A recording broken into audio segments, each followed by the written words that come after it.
Hello. Hey everyone. Welcome back to the stream. Another week of Purussaurus sculpting.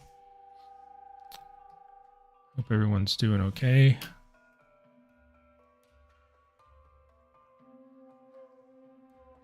Get a sip of coffee. Yeah, how's everyone's week been? Hope everyone's doing all right. Let me get the chat up. I can actually see stuff. Okay. I've saved out the Peru. So this is where we are. Just give me a sec to kind of think about what our plan is today. I'm actually going to be streaming a bit longer today. So instead of the usual like couple of hours, I think I'm going to go for like 3. Just because next week is a holiday and I'll be gone over the weekend. So we won't have a stream next week.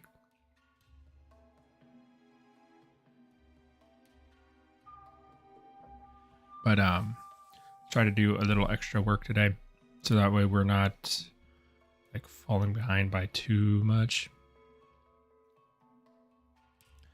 Let's see, what do I want to do today?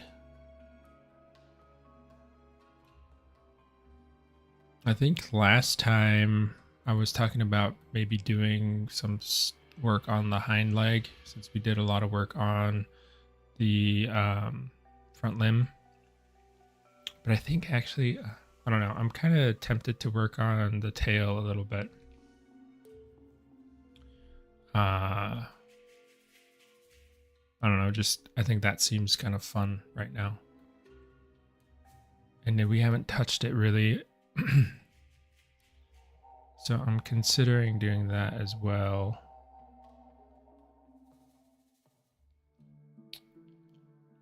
I'm just looking through my references right now.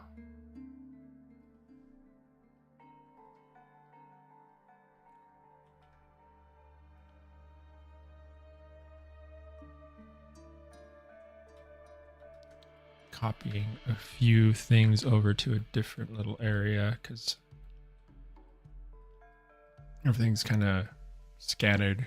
I'm looking at this area here with all the tail reference. This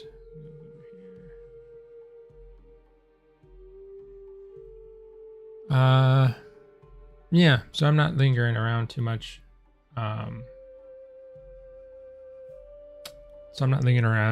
I'm going to start that up.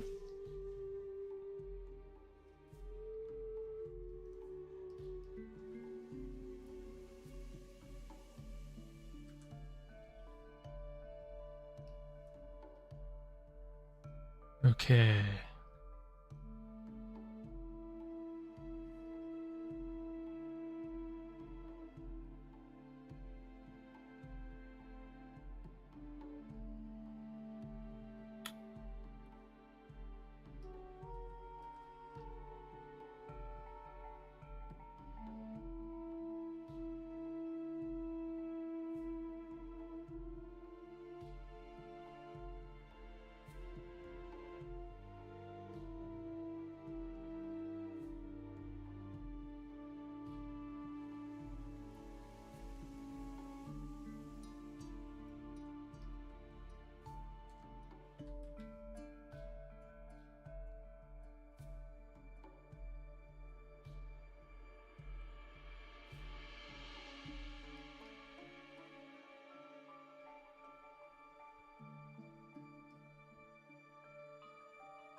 Okay.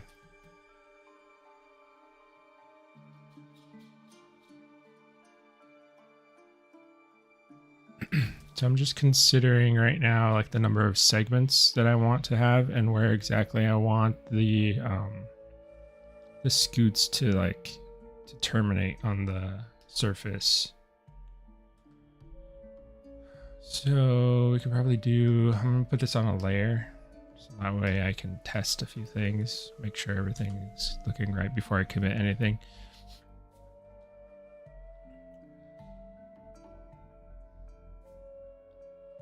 I'm just gonna like slightly hint at stuff just to get an idea of what's going on.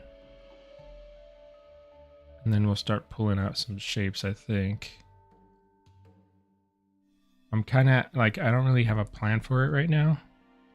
I'm just kind of going by feel and like estimating based on what I'm seeing in the refs.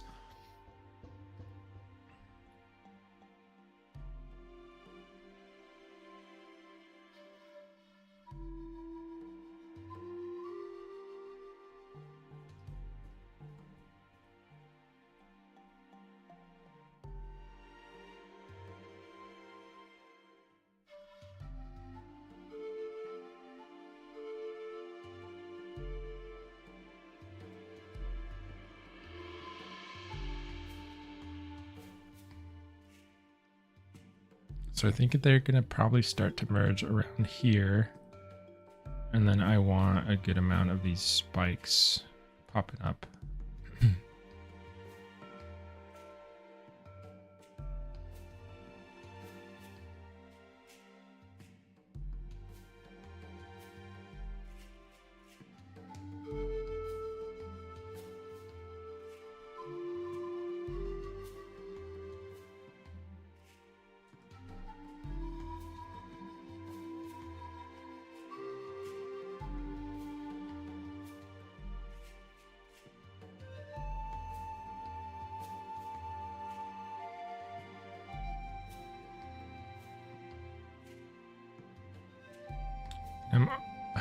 I'm also wondering.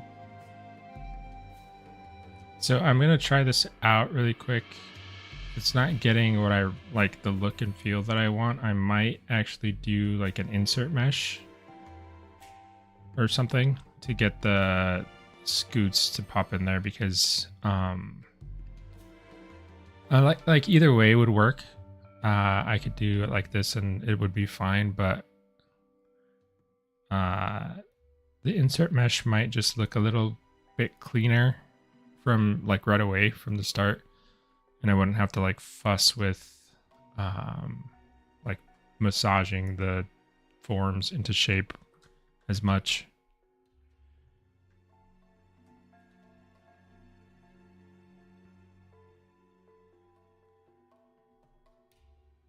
Because I'd have to do a lot of, you know, pushing and pulling to get these to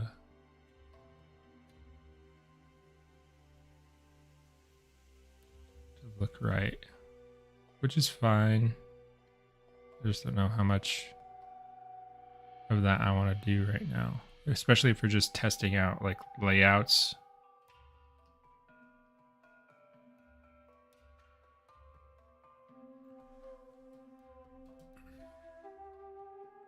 Hey Sorian, how's it going?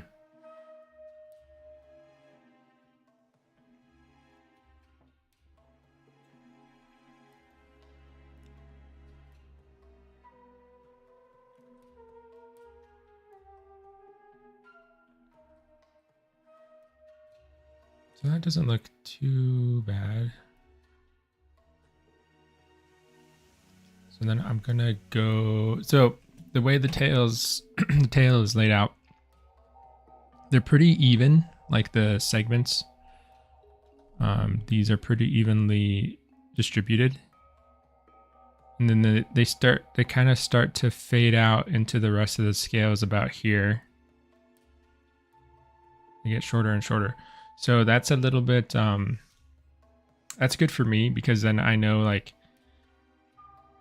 once I establish a spacing on the tail, that I know roughly like I can space these out pretty even, and I can get a pretty good count of how many of these sort of spikes that I need, because there's one row ends in one of these every single time. So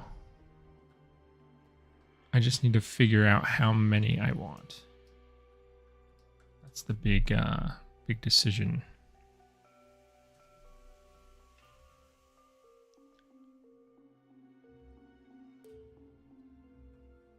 So I'm gonna map this out. I'm basically gonna draw on my mesh. I was actually considering maybe popping into Photoshop, doing a bit of a draw over just to concept this out, but I don't know if I need to.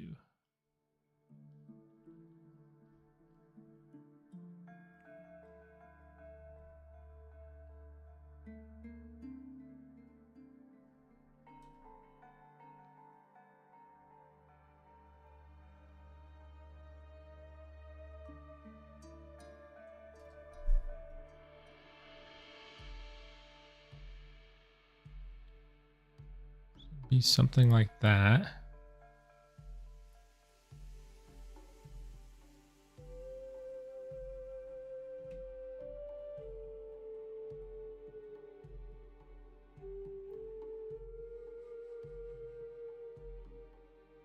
And you know what the heck?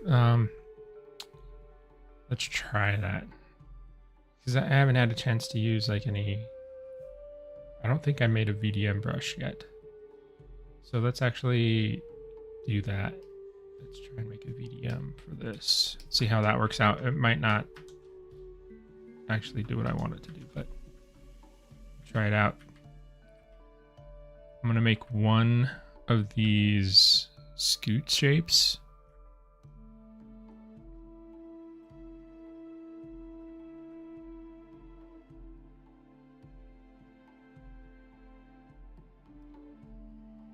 Roughly.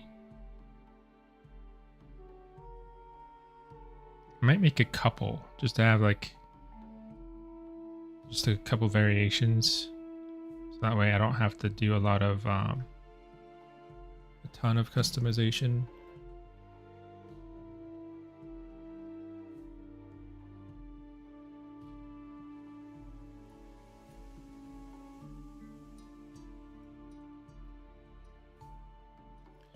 Kind of make it like a generic sort of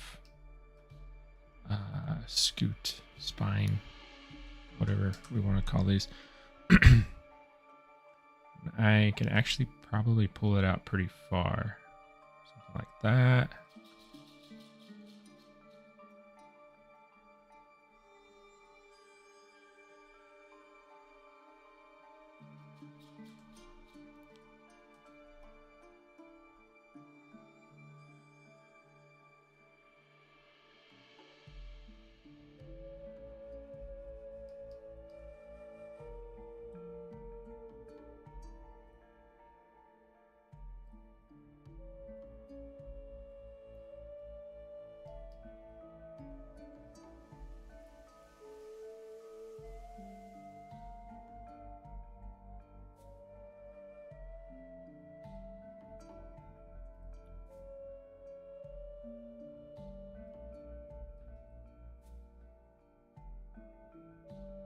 I want it to go too thin.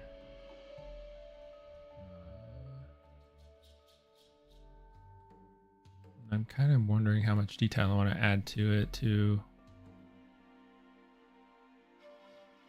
Not too much. Maybe just a hint of some like kind of like growth rings almost. Like at the base of them, they kind of have a little bit of a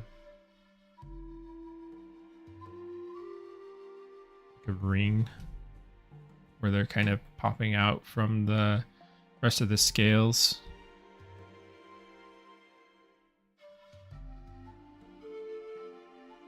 So add a bit of that detail.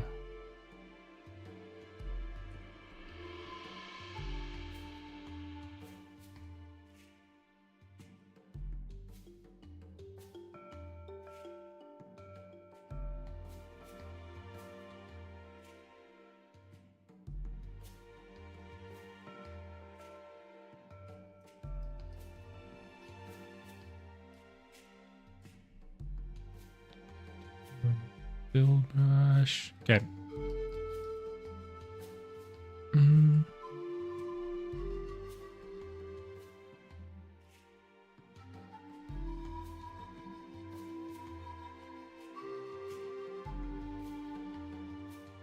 Something like that should be okay, I think. We'll try it out. If it doesn't work out, we'll just like have to resculpt a different one or like modify this one. Actually duplicate that just in case we need different mesh. And then, so what I'm going to do, I'll find one of these basic VDMs and then we'll just append, create from mesh. I hope that's going to work. Yeah. Pop over to the croc. And then we'll start pulling out these scoots. There is a bit of a form change I'm noticing. So that looks pretty cool. But what I do want to do now that I see it, pop over here. I want to make one that's slightly smaller.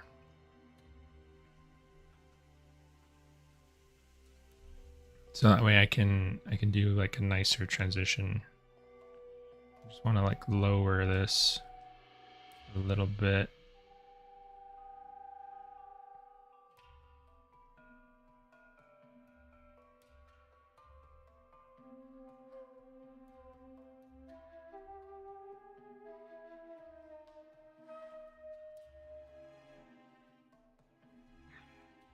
Compare that to the other one.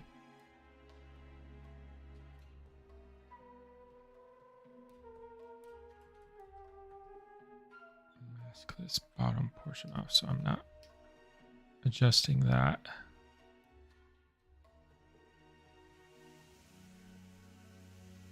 Okay.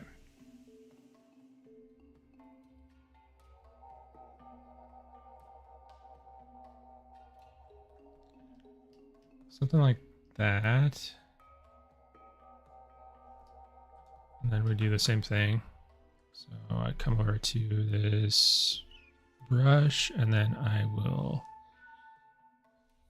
make a new one. And then pop back over and we should be good, I think.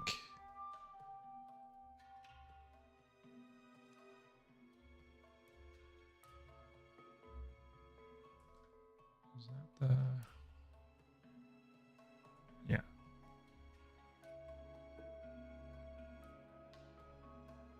Start pulling these out. We'll do a few of these smaller ones and then transition to the bigger one there.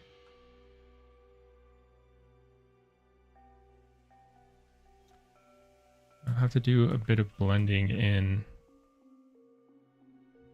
And a bit of like fiddling with the placement of stuff.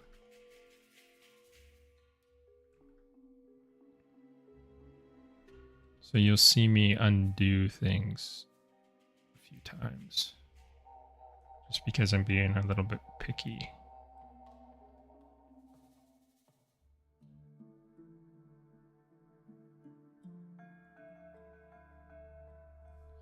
We could probably transition to this bigger one right here.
And then right here is where they merge into the single row in the midline. Something like that. Just to get us started, I think might work.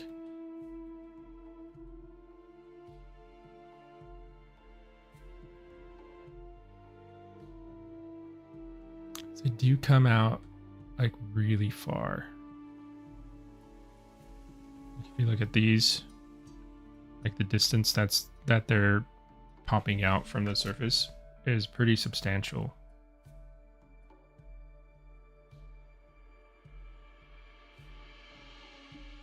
And they're even kind of, like, especially the ones up here, they're like overlapping each other. So let's see how it goes. We'll work with this for a while. There we go.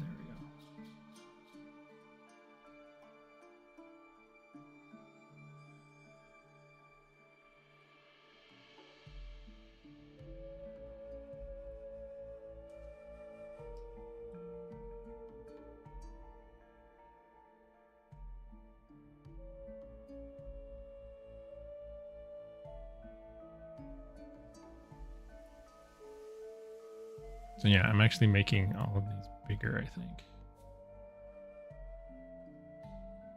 Get rid of a bit of that.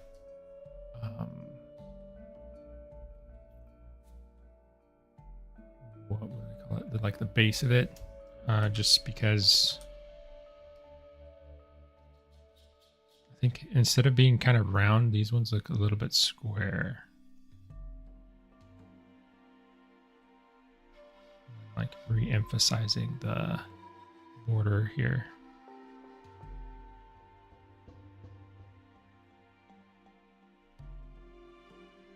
This would like fade into more scoots down here.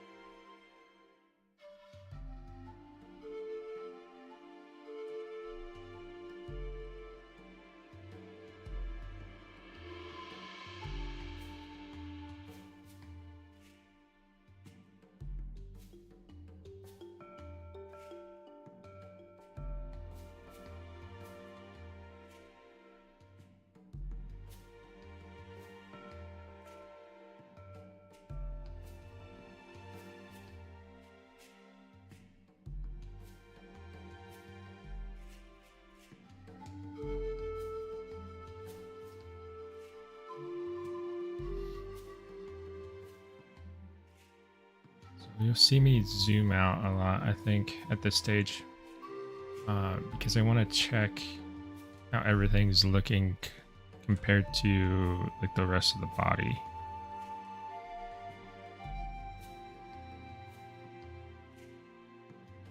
I want to make sure everything feels like balanced.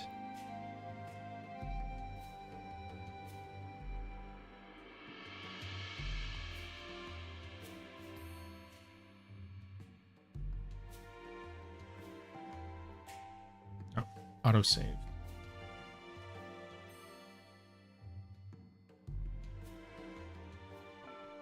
Mitch, hello. How are you doing?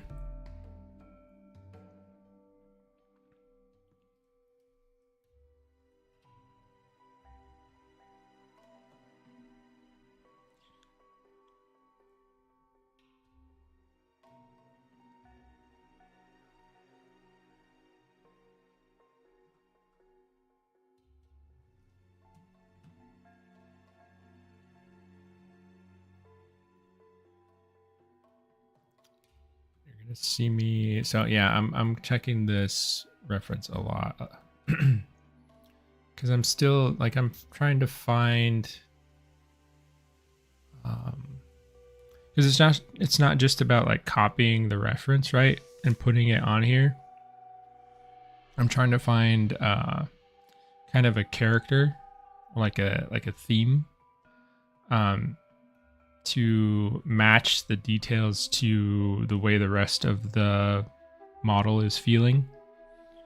So it's kind of like a weird thing to try to explain. But yeah, it's like That's the best way I think I can describe it at the moment, is just like taking into consideration how the rest of the model is feeling. Because if you look at let me get my pen out. I always forget to launch it before I start the stream. Hey Mitch, that's really good. I hope you had a good week.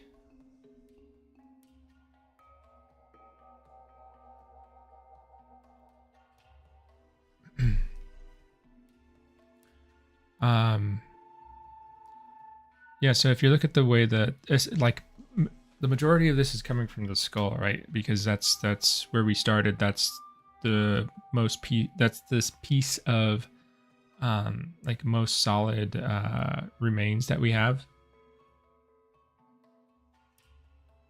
It's the most solid evidence that we have of this animal. And what I'm getting from the skull is that, you know, this animal is very big, very boxy, very powerful. You know, like square shapes are very powerful, like strong shapes. When you have characters that are based off squares, that usually means that they're like, yeah, they're just very solid, very stable. That's kind of like the visual communication that this shape tends to sell or like project. So based on that sort of shape, right? If we're applying that sort of logic to the rest of this, I want the rest of the body to feel very consistent. So if the head feels like very like blunt, square, strong, like very beefy, like kind of like, you know, it's a super substantial like animal, right? Then I want everything else to feel similar. So the details that I'm putting on need to match that sort of theme, if you want to call it a theme. So I'm kind of just considering, does this work? You know, do these details that I'm adding here, number one, are they like, you know, being anatomically accurate or like plausible is important. So, you know, and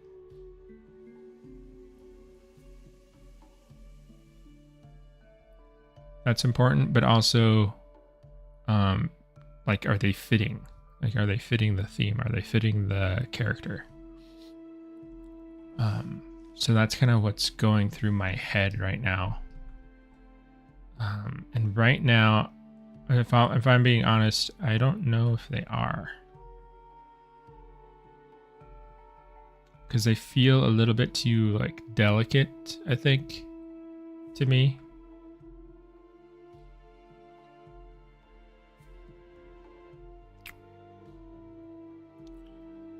So I'm considering what to do with that.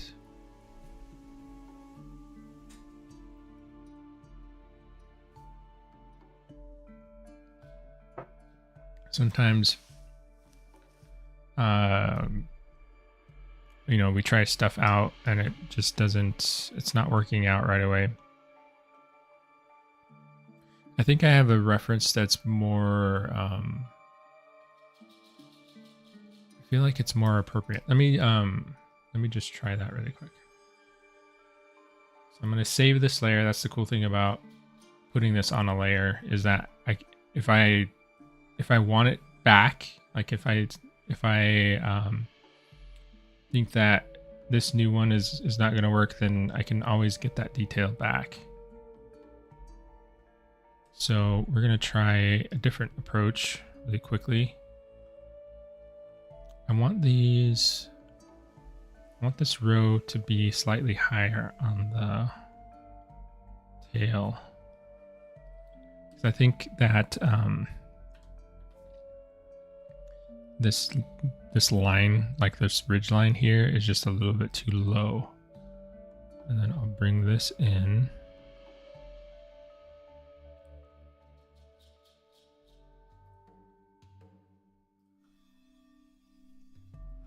And then we're going to start out. Do this. So keep in mind what I was just talking about. The boxiness,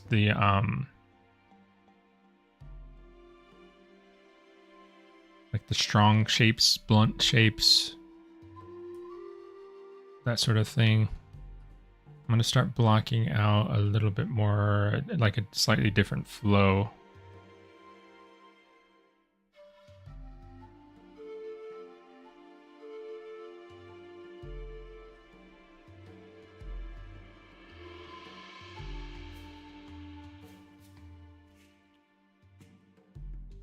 They're a little bit bigger.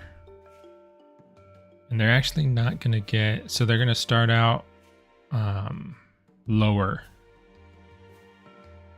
They're not going to get super tall really quickly. And this might look like a bit of a mess in the beginning because I'm using a different brush.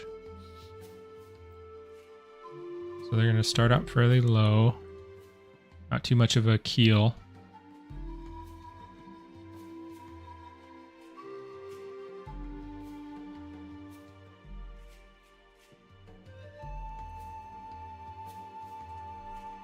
Sketch in these divisions really quick.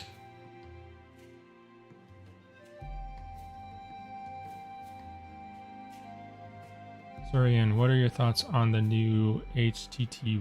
So you're gonna have to. Sorry, I don't know what the initials mean. So you're maybe try and spell it out for me.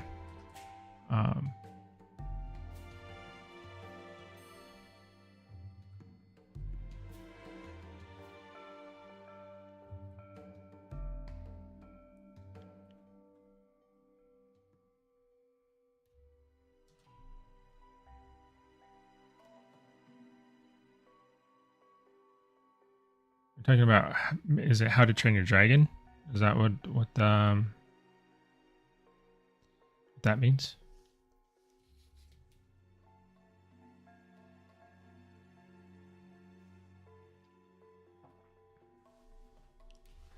Oh, okay. The live action. Yeah, I saw the trailer. My wife and I actually went to watch Wicked last night, which was really good, by the way. We've seen that play a couple of times, and the movie was actually pretty good. But yeah, How to Train Your Dragon. It's kind of tough. You know, I really understand that people really like How to Train Your Dragon. I do too. Like, I really love the designs, the creature designs in that movie. I think the movie's really it's just a good movie. I think it has a good story, cool characters. It has a really cool message, nice pacing and everything.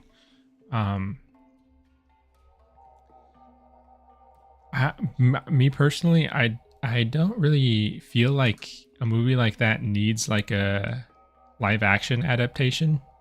Like I kind of don't see the point, you know.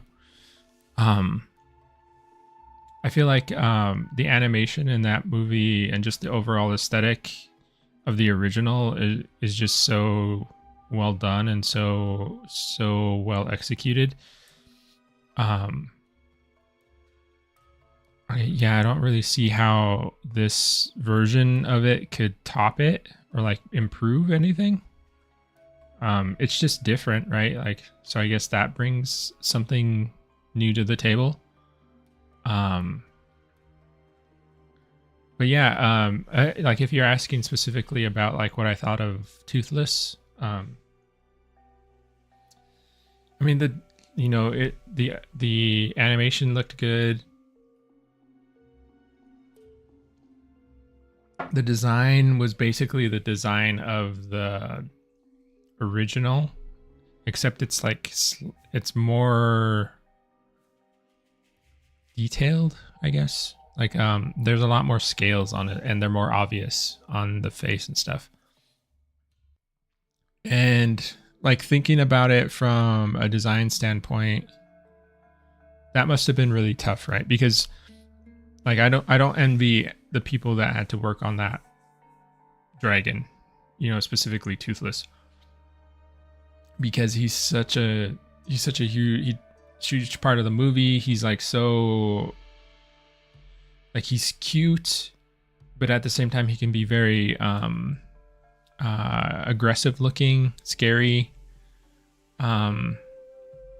It's just a tall order. So whoever had to sculpt that, yeah, I can definitely see, you know, that they did the best that they possibly could.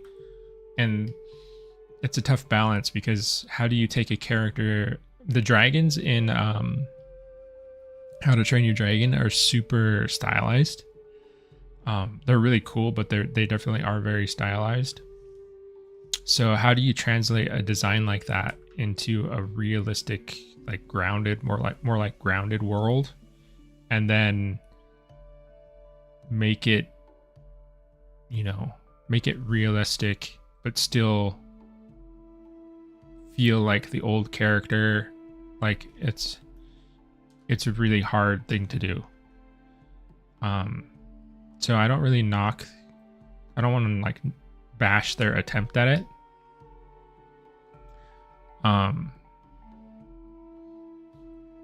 But yeah, I it's like one of those things that I don't really think it's necessary. I hope people enjoy it. I hope it does well, you know. But I personally I don't know if I'm gonna go see it. It's kind of like I feel the same way about that movie as I kind of do about like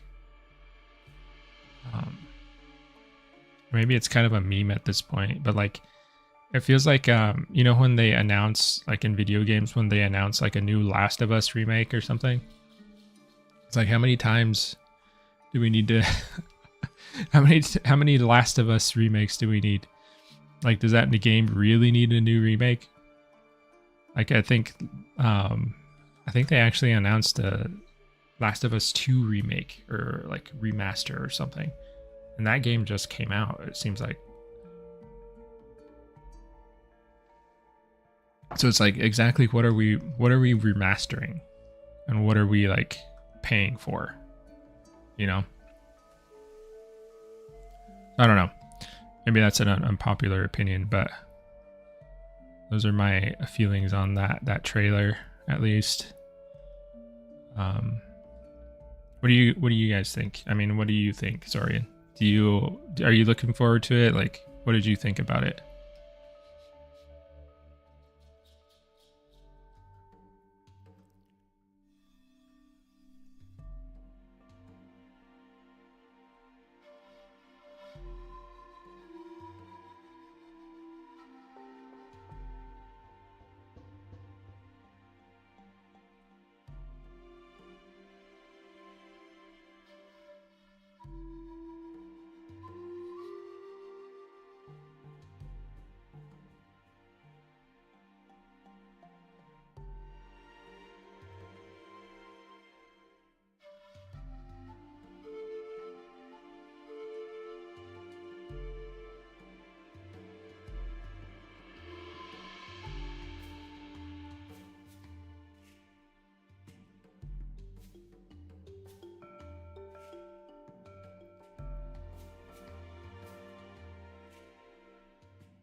So I'm actually, as far as what's kind of turning out here, I'm actually feeling like it's a little bit, oh, excuse me, it's a little bit rough for sure, but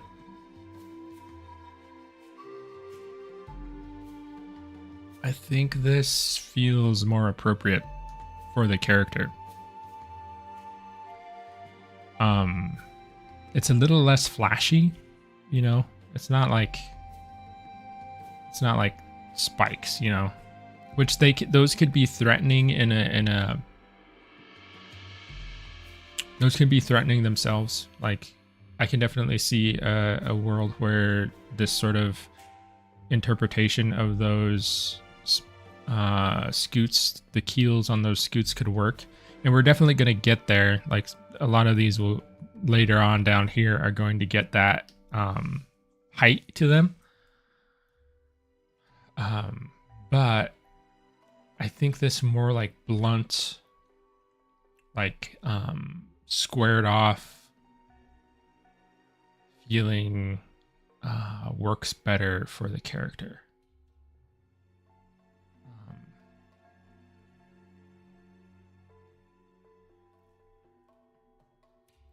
And I think it's a little bit more unique too. Like if you're comparing, like I'd like the Peru to feel like a battering ram, or like, you know, if you were to think of these dinosaurs as kind of like weapons, quote unquote, right? I want the Peru to feel like a war hammer or something, or like a club, a very very blunt, you know, sort of blunt force, you know, kind of weapon. He's not like a fancy saber or something, if that analogy makes sense.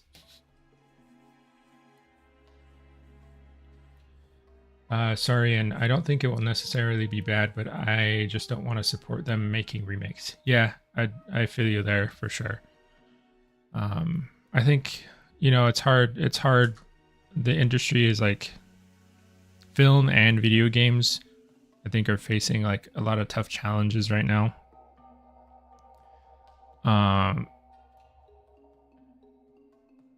They're people just scared to try new ideas, right? And I understand the risk in that, because you never know if a new idea is gonna do well. These projects cost so much money.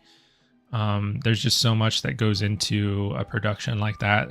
You know, I can definitely see why they're hesitant to try new stuff, and like why they would rely on like a remake or like a remaster of something to make more money.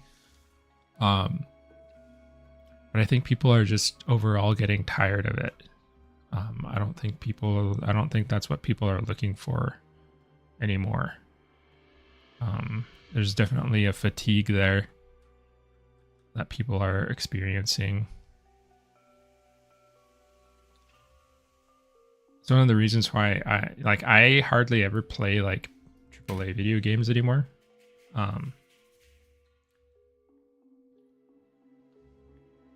There's not a lot of AAA like video games, or even like if we're just talking about movies too, there's not a lot of movies that I'm looking forward to that I've heard of.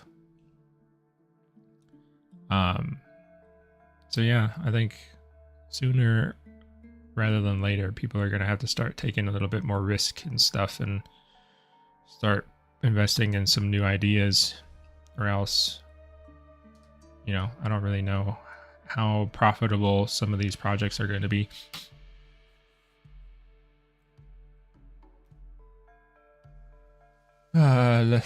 Lithoria, why did you guys choose Purussaurus? It's not like I don't like the creature. It just seemed unique.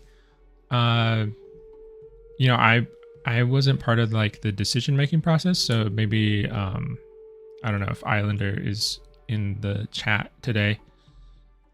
He could probably just, you know, address that question better. But yeah, I think the unique part of Purussaurus, just in that it's not commonly reconstructed or used in video games. Not as much as the others, you know, Deinosuchus, Sarcosuchus. I think that's definitely part of it, right? It's an opportunity to bring a new, you know, less well-known species to light. You know, it enables us to have a fresh take on something, rather than like, you know, I guess compete with existing designs of other things, because there's an expectation, you know, if we were to do like a Dino or a Sarco, there's like an expectation of what that would look like, how it would behave, how, you know, all that stuff.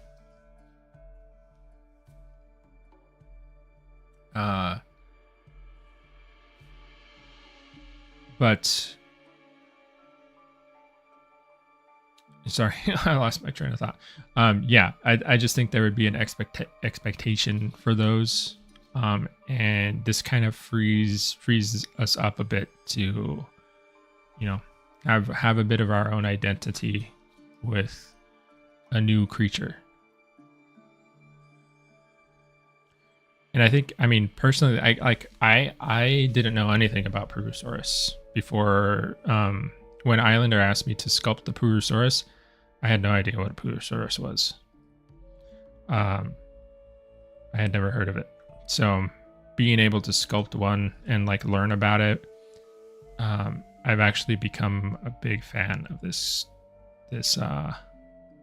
species. I think it's super cool.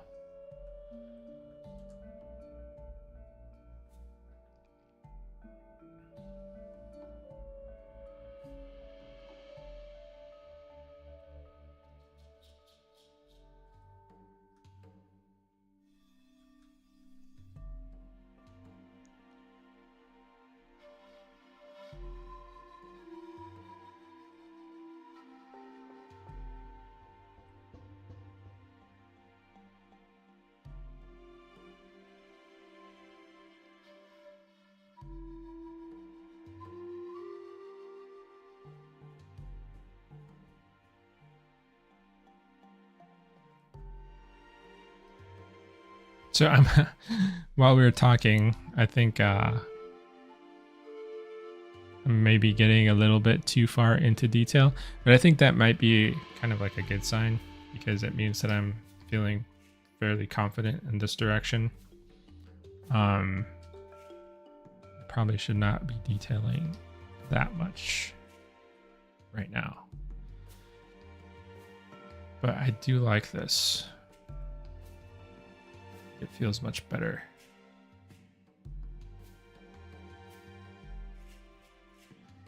So I'm not gonna I don't want to start getting like that height to the keel.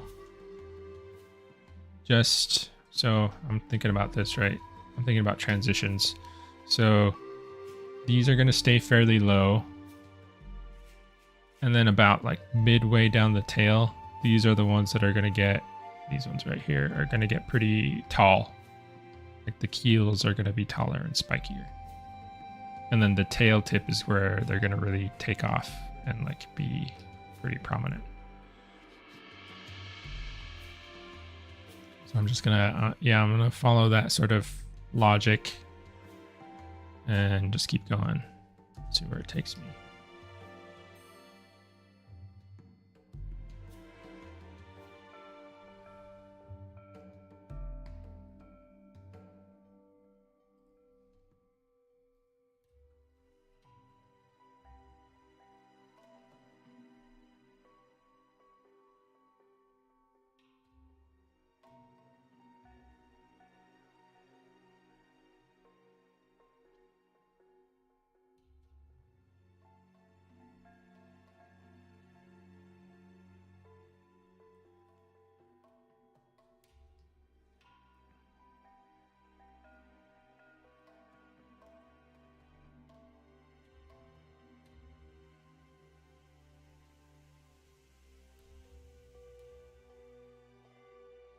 Autosave, perfect time.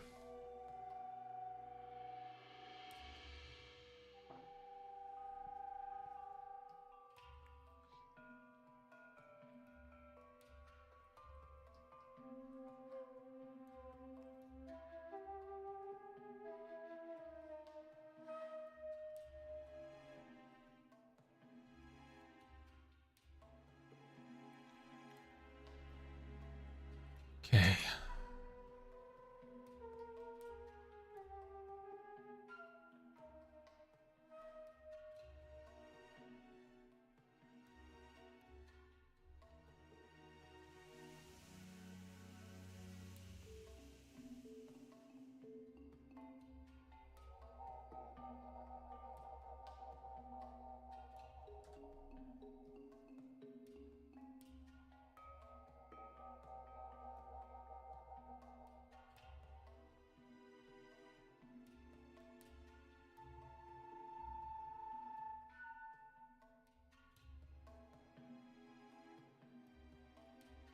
So even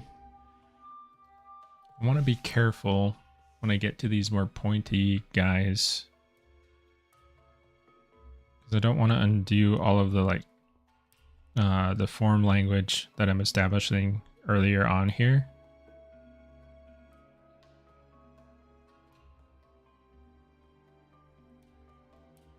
So I want to be considerate of that.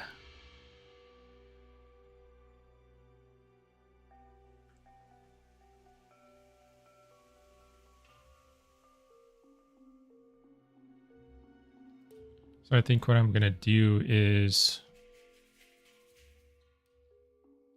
I don't want to go like pointed like this. So maybe kind of round and like squared off at the tip or something. Like more like this sort of shape. I'll try that and see how it looks. Turn this off. Okay.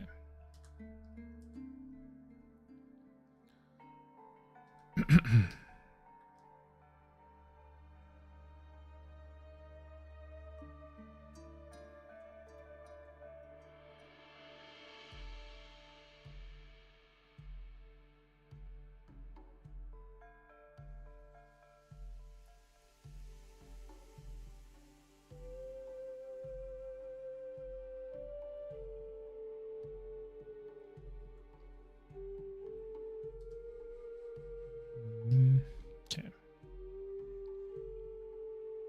Might need to dynamesh this one more time. So I'm pulling out these forms. And the geo might start fighting me. Or I could use sculptress mode, I guess.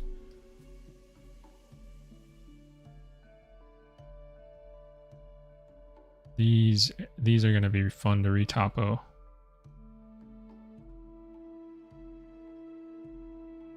Kind of thinking about that right now.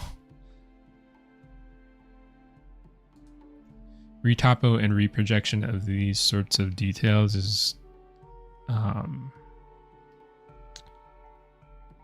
necessarily the easiest thing.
Okay.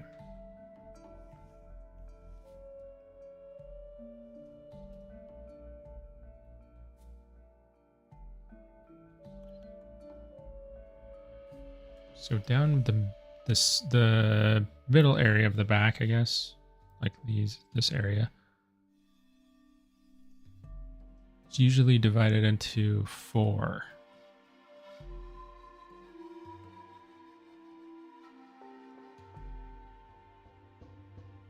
Excuse me. It's pretty early in the morning for me here. Like, daylight savings wasn't too long ago, and like it's actually kind of light out at 6 a.m. But before, when we were doing the streams, it was just pitch dark.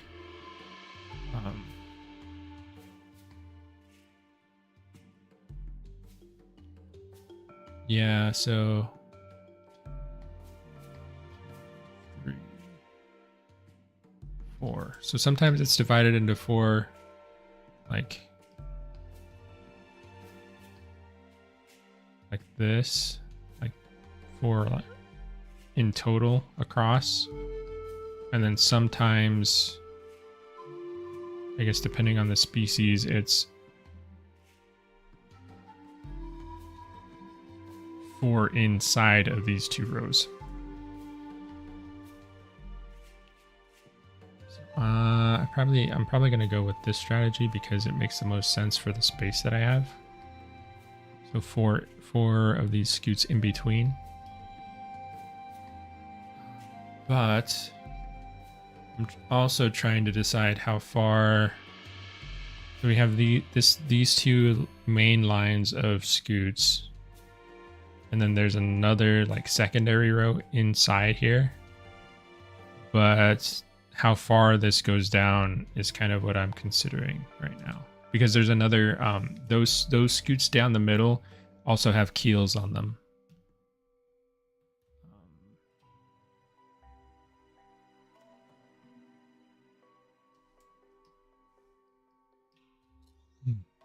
And that could look pretty, it could look pretty cool to have like a double row. Maybe like, give me 1 sec.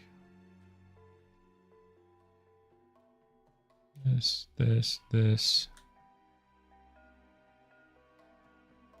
Something like that.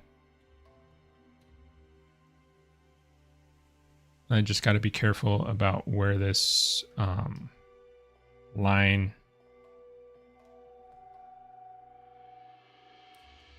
where the flow goes,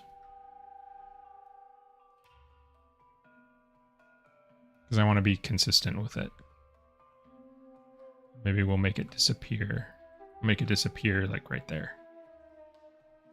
We'll try it for now. I think that looks pretty cool.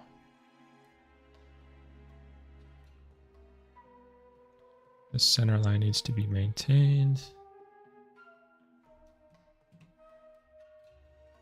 So like, you're kind of getting a taste right now of how the rest of these scales are going to kind of flow, and like how that whole workflow goes. This is not how I would usually do scales.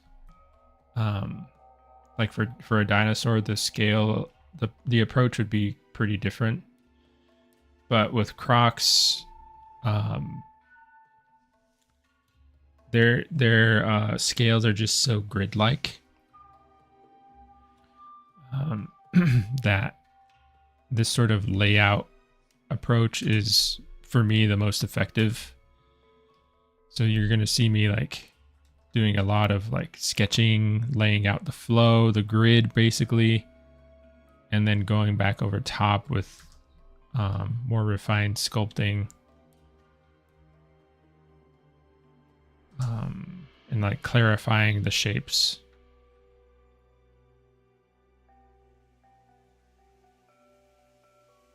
So this is, you know, we're in for a lot more of this.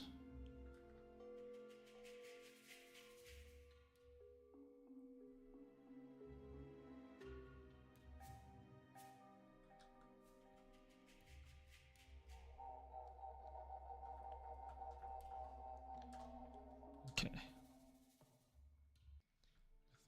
I need to soften that a little bit because I don't want to dig in that far right now.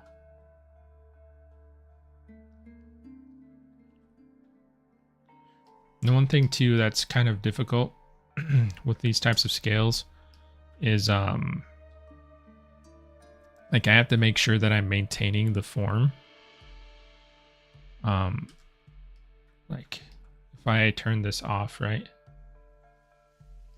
These are my primary forms. These are the forms that I want to keep. You know, you can see the planes, the boxy shape, the round shapes, like all of this stuff. You know, I've worked pretty hard so far to get those shapes established and nice. So if I come back over the top and I start like destroying all of that stuff with all this detail, then my sculpt is going to look really, really messy. And I need to, that's kind of why I'm not like committing so deeply, I guess, or like so strongly into anything right now. One, because I'm just exploring ideas, and two, because I don't want to destroy the foundation. You have to be pretty mindful of that. Because if there's areas that I'm kind of messing up, then I'm going to have to go back and reestablish that stuff. And that's not really... I probably will have to do some of that in the future, but if I can minimize it, then I need to be doing that. Like, it's not the end of the world, but I just want to keep it in mind. It's taken, like, that's one of the things that I see, like, if we're talking about, I guess, like, if any of you watching are like developing artists, or like you're interested in sculpting, maybe that's one of the reasons why you're watching this stream, or maybe in the future if you're watching this video. That's one of the things that I find I see a lot in newer sculptors, is that a lot of their forms aren't like maintained throughout the sculpt. Like once they start detailing, it's just all thrown out the window basically. Like, you can really destabilize a sculpt by being too aggressive with the detail pass.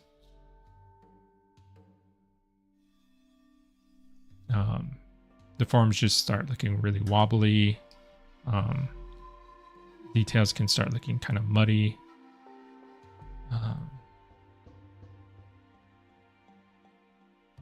It's a hard skill to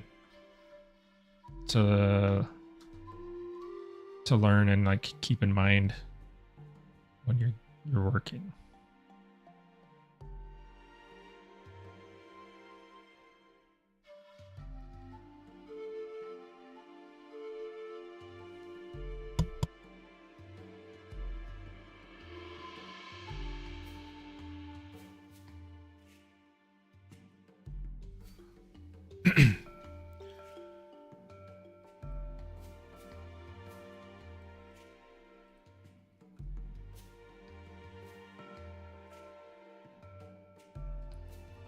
Time, so yeah, we're at 8.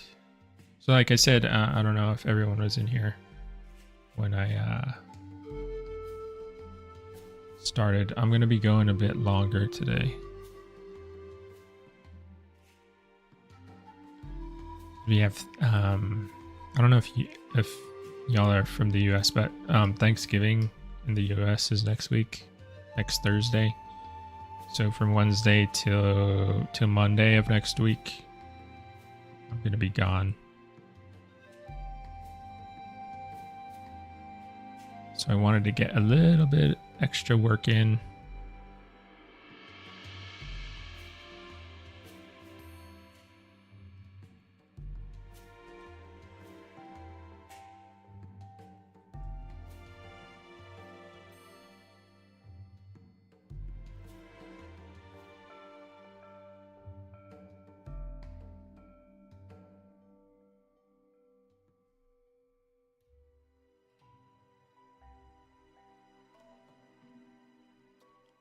One thing with this, so I was talking about the grid of like scales and how everything is pretty gridded out. The one difficult thing about Trox is because their scales are so grid-like, it can be really, really easy to make everything feel like very like super planned out and like inorganic. Just because it's on a grid doesn't mean that I want to make it like I want to be super strict about it. I want to make sure that there is like still an organic feeling to it. So all the lines of the grid aren't going to be super straight. They're not going to be super like clean. They're going to be a little bit wobbly. There's going to be, you know, things are going to be misaligned a little bit. You know, their scale's not like tiles. So I want things to be a little bit messed up, which is why I'm like wiggling things around. Like I'm not just making a straight line and going wrapping around the form. I'm kind of intentionally like adding little wobbles and stuff.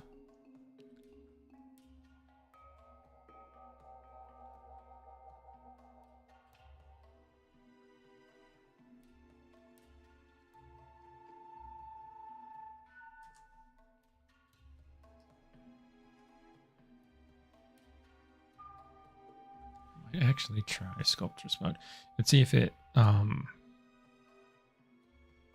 actually works. So some sculptress mode, you think you see what I just turned on here.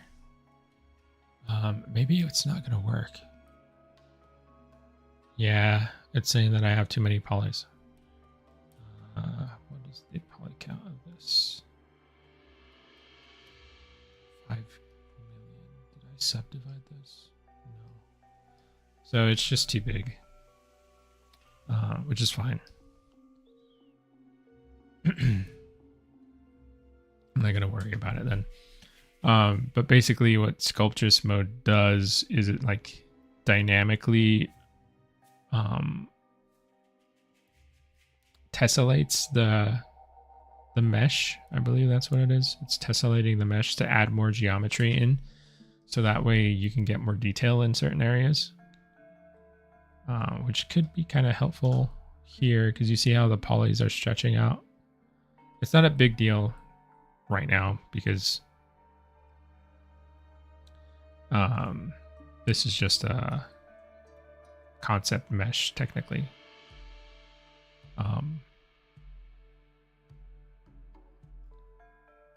So I'm not going to worry too much about the polygons, even if they get kind of stretched and ugly.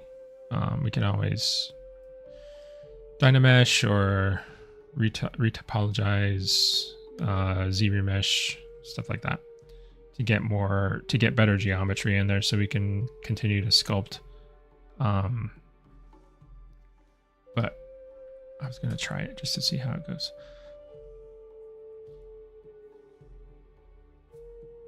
Normally, and I don't really bother. I've been using ZBrush since 2012. Yeah, 2012. So, and like, to be honest, like they've added a lot of cool new tools and new workflows. Like a lot of stuff's been added to ZBrush for sure. But my general workflow has still been the same since I started. There's certain things that I might try here and there, like I'll throw in.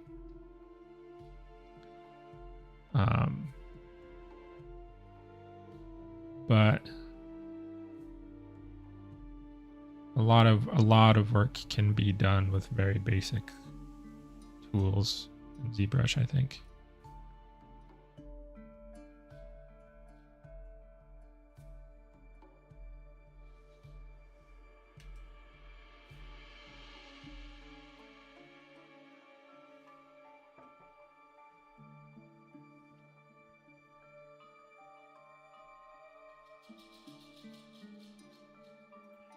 So okay, I'm at this transition point here where the two rows merge into a single file.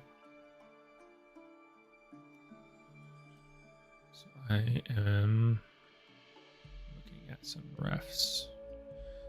Okay, so these actually start to become, instead of being 4 in between, these actually start to merge into, there's no like intermediate scales like in between these. At least not for the few that are just before this midline change.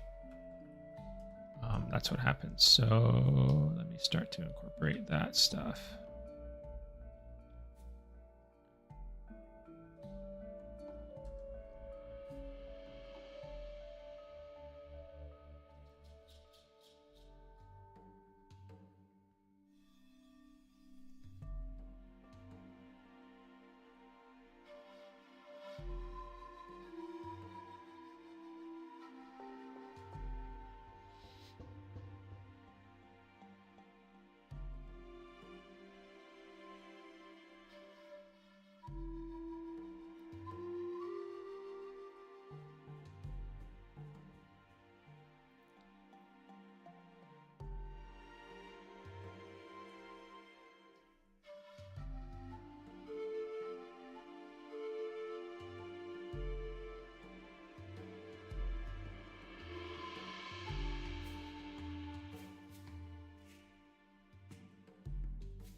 Okay. So it does something like this. So these two kind of merge here at the center. There's a division line. And that actually happens 1, 2, 3. These 3. I don't think it's like a solid rule. It's probably depending on like, this probably varies per like individual too, and then probably per species. So this isn't like a rule, I don't think. I'm gonna go 1, 2, 3, 4, and then like maybe around here, I'm gonna start incorporating these like secondary scoots. And we'll see how that turns out. I can manipulate this transition area probably a lot.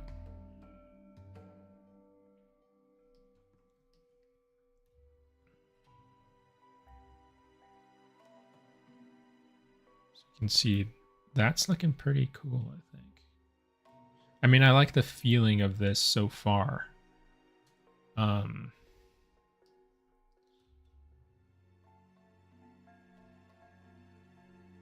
It's always exciting to start in on the scales because it really starts to like, I don't know, I just like being able to see like definite progress, you know? Because sometimes it can feel like when you're in the planning stages and doing all like refining the primitive forms and stuff, there can be like parts where it doesn't really feel like you're making a ton of progress.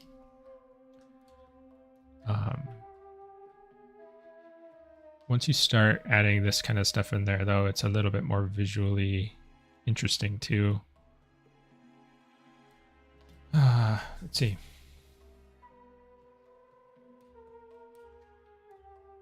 Sorry, and is there anything you pay in mind when reconstructing a creature using smaller animals as references? Like when making a giant croc? Yeah. Mostly it's just like frequency of details, I think. That's at least what I pay attention to, because smaller animals are, it depends, like smaller animals sometimes might have higher frequency details when you put it on so when you put it on a larger animal, it'll make them feel like off. It'll just make them feel smaller, maybe. Like I'm trying to think of a good example. I haven't encountered like too many problems with like dinosaurs or even crocs. Other than I usually find issues like that when it comes to like skin coloration and patterns, because like one of my pet peeves in dinosaur reconstruction is when people like they take a skin coloration from like a lizard, like a gecko, let's say for example, and they'll take that skin coloration and pattern and basically copy paste it onto like a T-Rex, right? And it's just not, first of all, that skin coloration and patterning that gecko has, it's such a small animal, its lifestyle is very different from what you're applying it to. It feels kind of jarring. And then the scale is just off. Like if you apply the pattern 1-to-1, like every marking on the body is from the gecko is applied in a similar area to the body of like the T-Rex. For me, it has the effect of making the T-Rex feel smaller. So in that case, if I were translating a pattern like that onto a larger animal, I might do stuff like,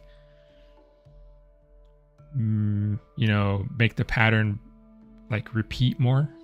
So that way it covers more area, like scale down the pattern in relation to the size of the animal. So that way it feels like more appropriate. And then like things like saturations and stuff in the skin coloration, like small animals, they can tend to have higher saturations in their skin colorations because they can kind of get away with it more. It's not like a steadfast rule. But I think it's kind of a general kind of trend where like smaller reptiles will have more brightly colored skin colorations. Birds as well. So I might, if I were doing a color scheme like that, I might change the saturation levels a bit. So that way, like majority of the areas were a little bit more toned down. We can talk about that more when we get into like ideas for the patterning and stuff on the skin of the Puru. The thing about crocs though is that there's not like a ton of variation in the way that their skin patterns work. Like there is some, but majority of them are going to be like tan green, kind of spotted.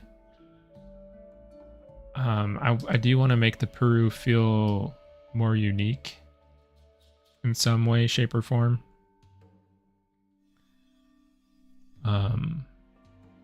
But we'll see how we do when we get there. But yeah, in relation to your question, Sorian, I think that's probably the area where I'm thinking about it most consciously is in the skin coloration pattern, not so much in like the details. And that's only if I'm like referencing existing animal heavily, I guess, which I rarely do. Like I'll take inspiration from a lot of animals, but I'll rarely like grab a skin coloration and put it directly onto a reconstruction. I personally don't like doing that. I've only done that in the past when like a client has requested it, like like a client would be like, you know, I want this dinosaur to have this skin pattern on it. And I'll like have a conversation with them about that sometimes and see if they're interested in trying other things. But if they're really dead set on it, that's the only way that I generally end up in those situations.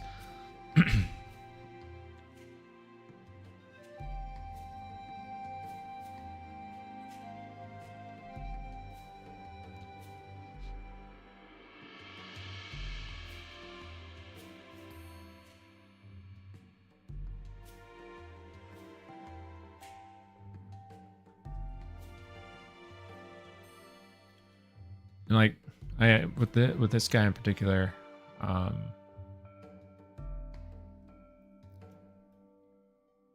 trying to reference the biggest animals that I can. So I'm looking at lots of sorry, I don't know what's going on with my voice right now. Looking at lots of Nile crocodiles, but then I also have to keep in mind that it's not super closely related to those guys. I'm trying to incorporate caiman stuff in there too.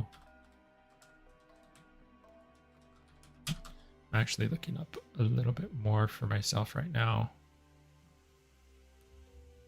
It's like if I'm looking at caimans compared to crocs, their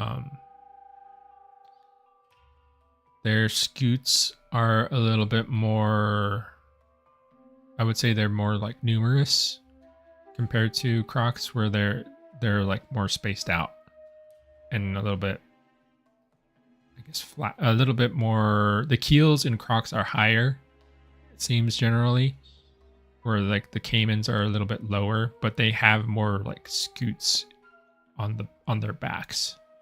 Like it's much more compact, I would say.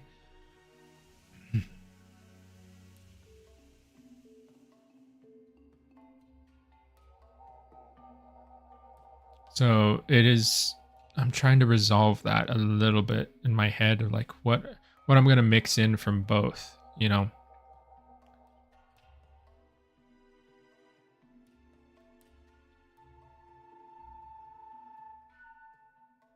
Sorry, I'm just taking a look here.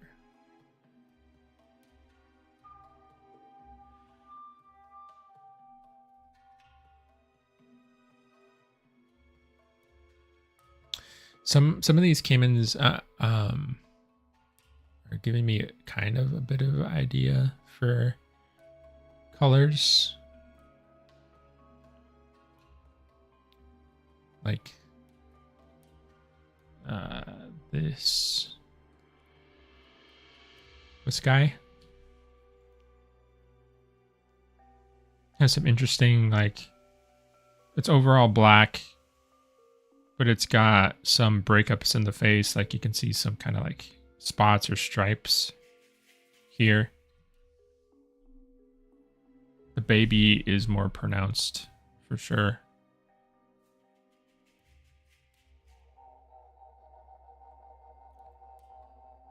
But that could be kind of an idea.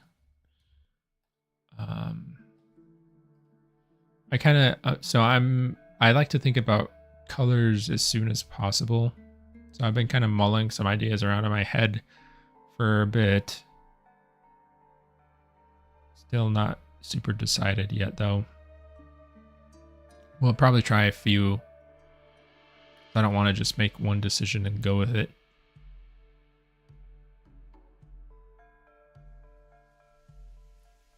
But I'm trying to, I should focus on the scute layout right now.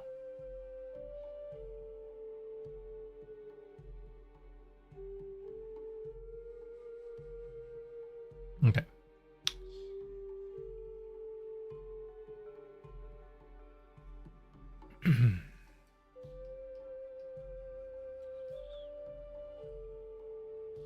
Okay. Let's see.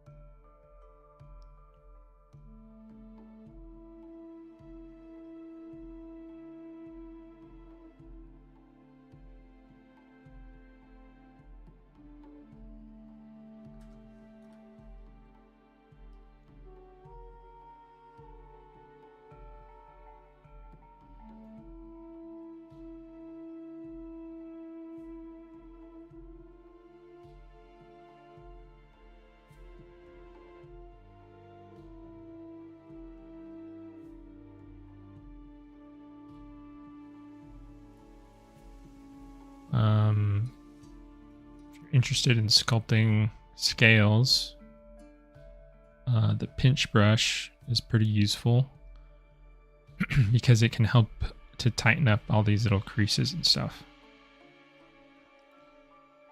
So you see I'm going over all of those little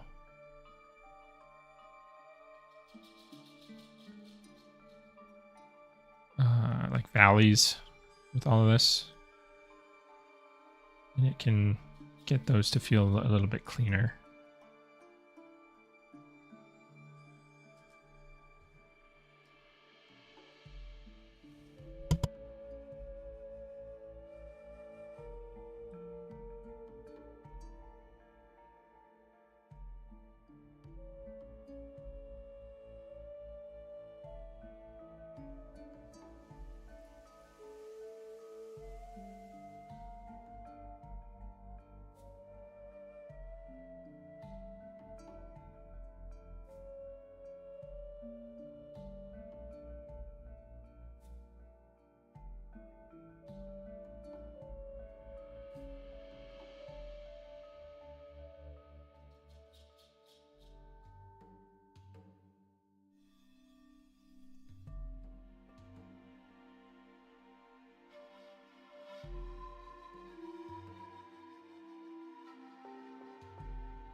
Sorry, my dogs are awake now, and they they just had their little stampede down the hallway.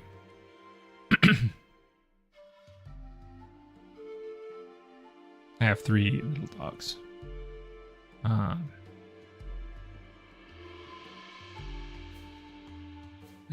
it's crazy because they've already been fed. Like I fed them before the stream. But they still think that they are going to get like a second breakfast, basically, which is why they're like so excited.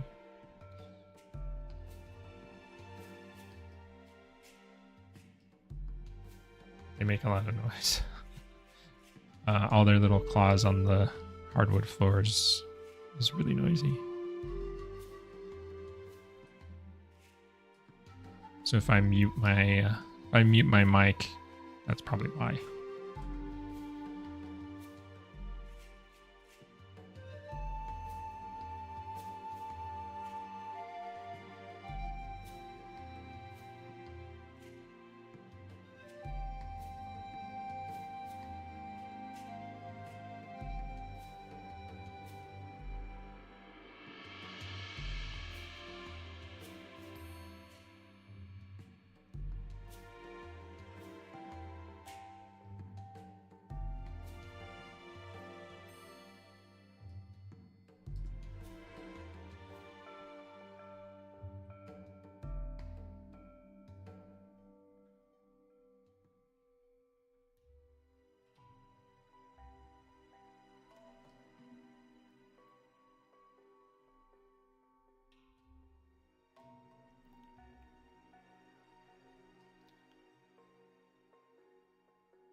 I can turn on my mic just in time to hear one running by.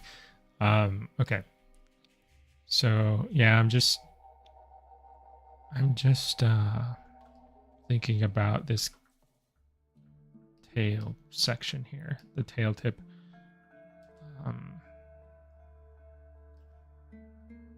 Thinking about how high I want to make it, how pointy, how many sections there are.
For this section here,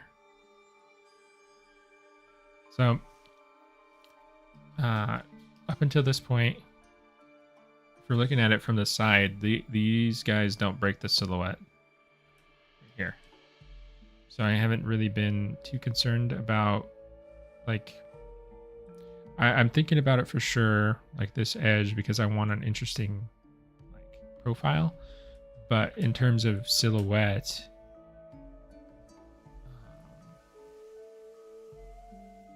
let me go to like this, right? If you were to take all of this and just block it in with a single shape,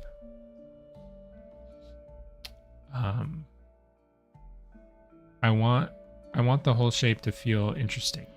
Like all of these things, like the edge here, should feel like it has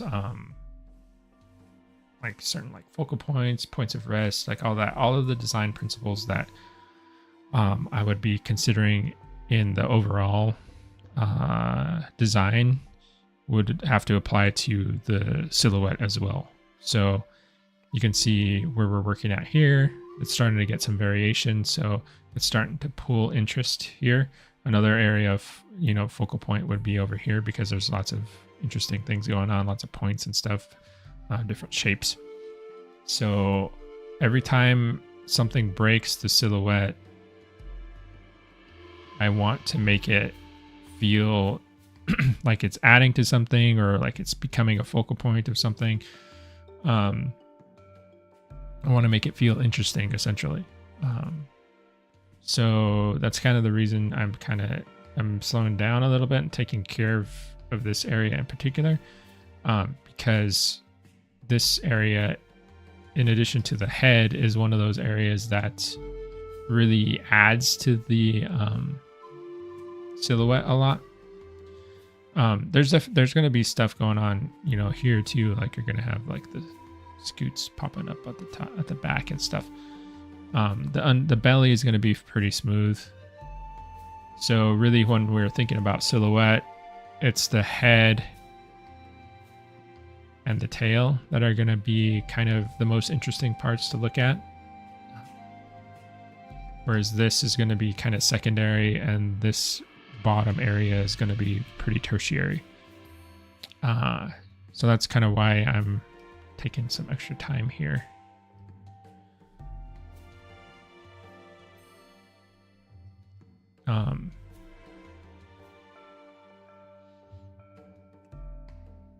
Silhouette is, I think it's kind of overlooked a lot. I don't think people realize how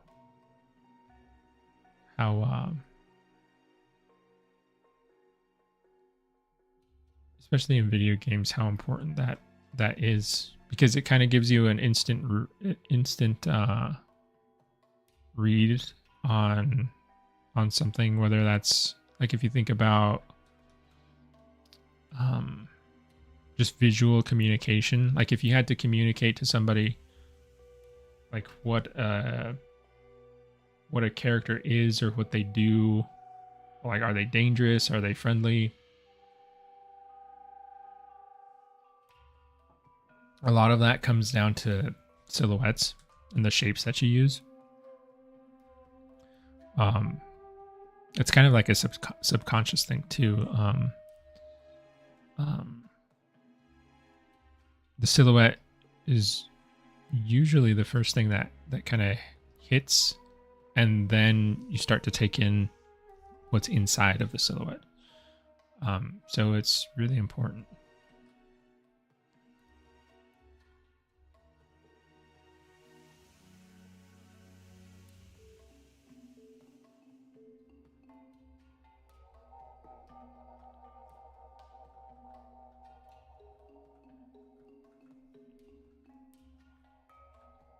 I think a lot of people, if you guys, I think you must have heard it, right?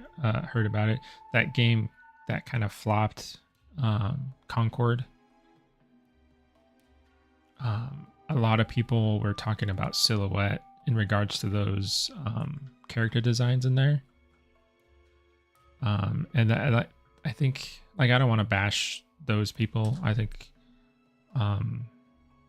they did the best job that they probably could. I think all of those decisions were probably more like higher tier decisions about like what the characters look like and the costume and stuff like that. You know, there's more in big games like that. There's certain voices that come down the pipeline that don't necessarily understand art and design, and they're like telling you to do certain things that aren't really beneficial. So you kind of have to just do what you can to make it look cool. But you know, when people were talking about the game and why it wasn't working, and like the character designs and why they weren't interesting and all that stuff, silhouette was a huge factor in those guys.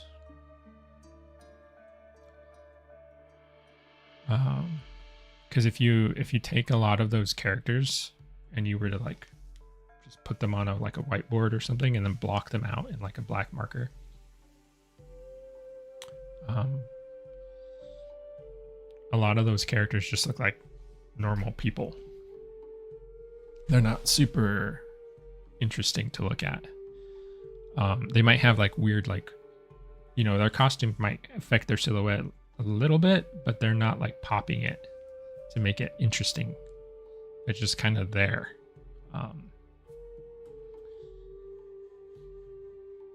So it can really have an impact on the way a character looks and like the appeal of the character. If you compare like Concord to like a more successful I guess hero shooter, like if you compare the silhouettes of the Concord characters to like an Overwatch character, especially the earlier Overwatch characters before they before like the main guys heading up the Overwatch team left,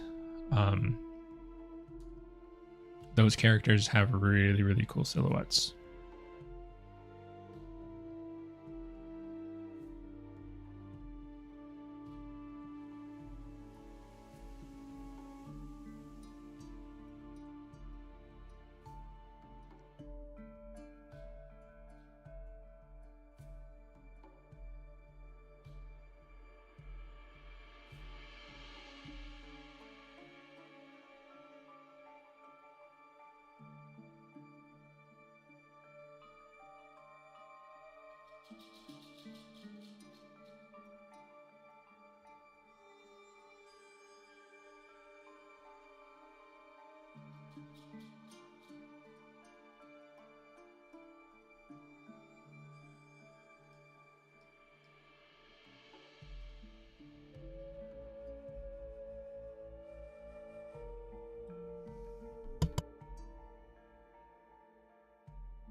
Sometimes with the, I don't know why this mat cap isn't, why it doesn't do it. Oh, it's because I have it's actually filled with the color. Let me go back to that mat cap because I actually like it.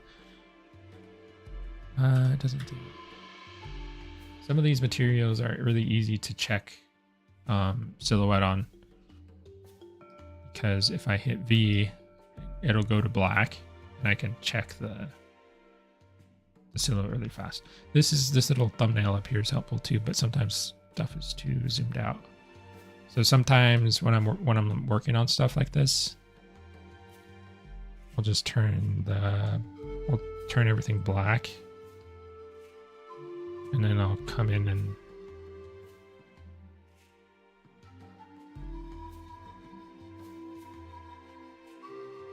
really like dial in all of this stuff. Probably won't get into much of that right now because we're just blocking in the detail. But once we establish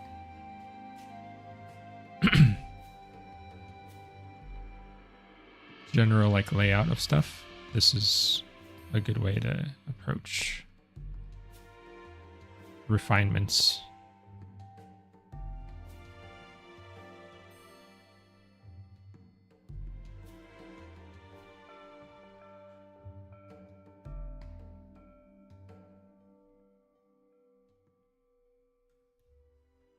As you can see, like what I want. Get all my scribbles out of the way. Might be a good example here. This is really round.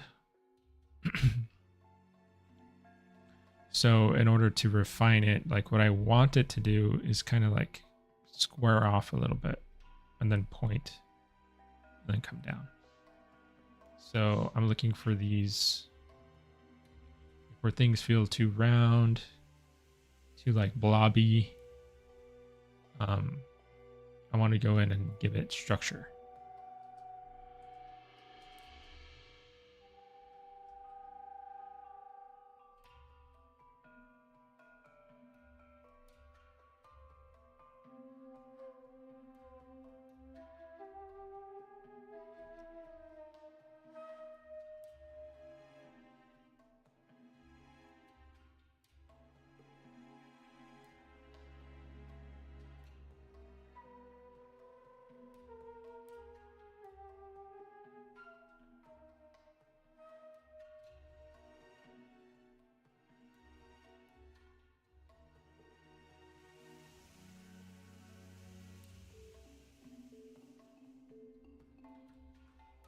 We'll work on that. We'll work on it some more for sure.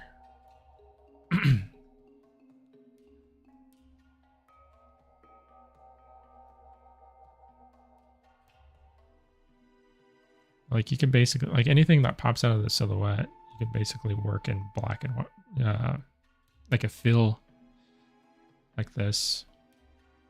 And pretty much dial everything in first. It's kind of a bit risky because you're not necessarily taking in like the rest of the sculpt, but it does help. I don't really like this back cap right now, so I'm gonna go back to this one.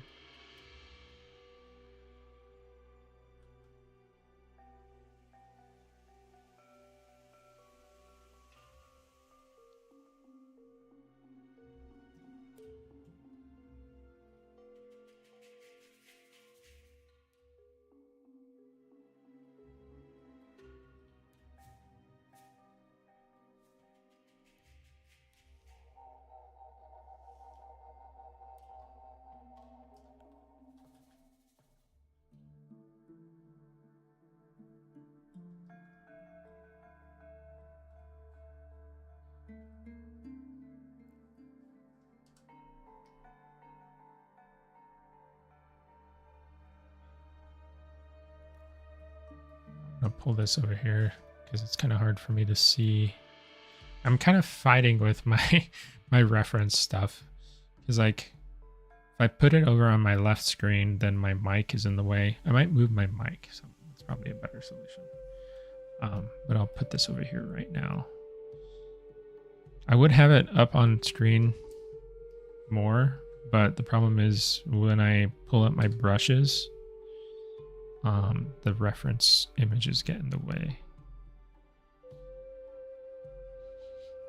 Maybe I might make it like a custom layout for my brushes and then have them down here in the. Some people have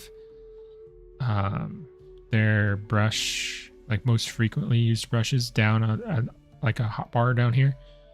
ZBrush is like really customizable. For you guys that don't know, you can make custom menus. You can move buttons all over the place.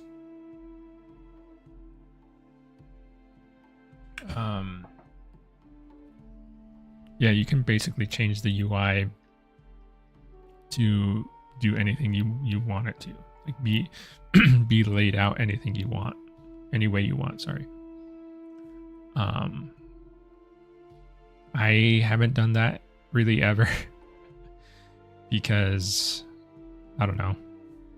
I just got so used to the default UI, and I never really like learned how to customize stuff. So I just I didn't, and now I'm so used to the default that the idea of customizing is kind of like a little bit overwhelming.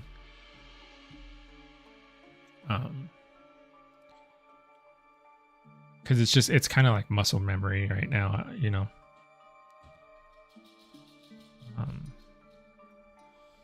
So I'd have to like unlearn all of the years and years of where everything is.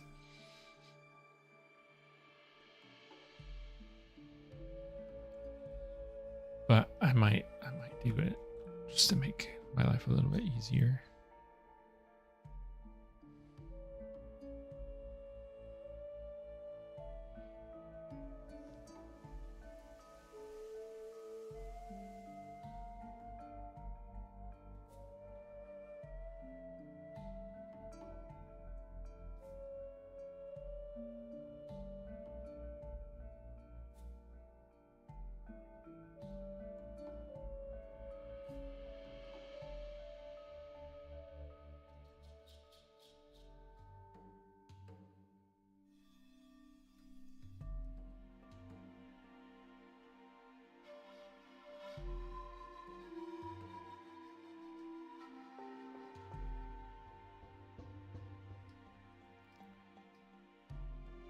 Okay. This is feeling think it's feeling pretty good. The one detail that I'm not catching here though is that these actually overlap. So like you'll have keel,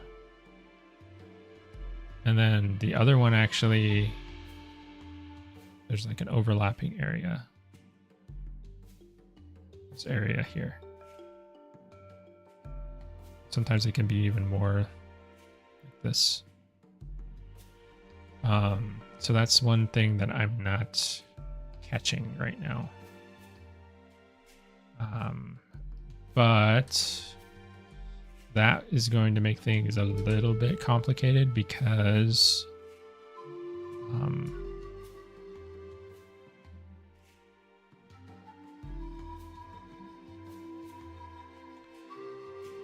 it's just going to be harder to work with because of the, you know, the meshes are so thin and they're also overlapping. And that thin meshes are usually difficult to work with in ZBrush.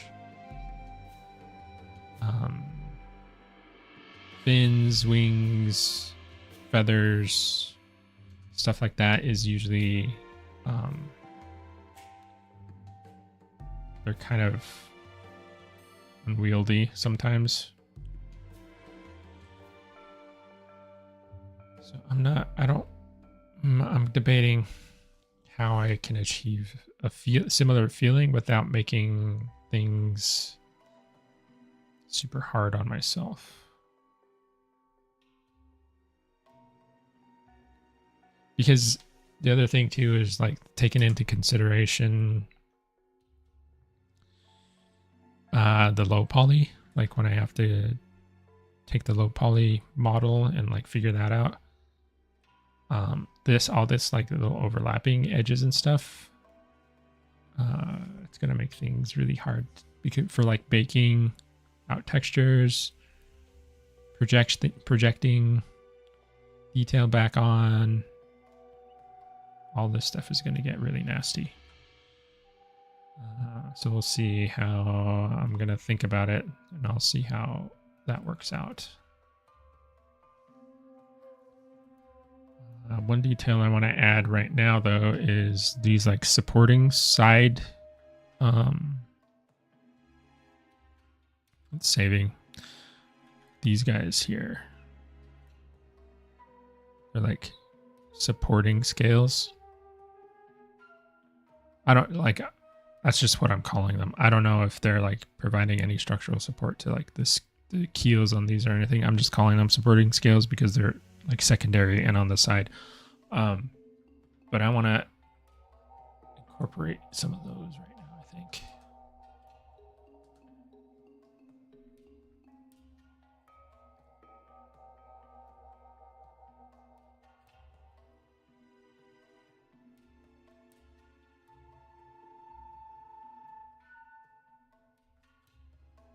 So let's see, we'll start here.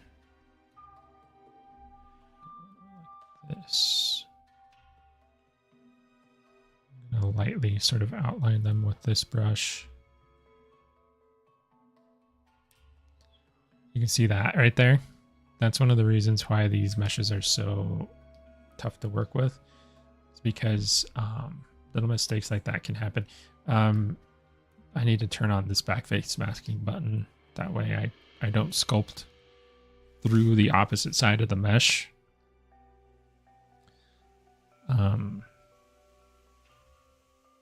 Sometimes I forget to turn that on and I'll end up doing a lot of sculpting on one side, and then I'll flip the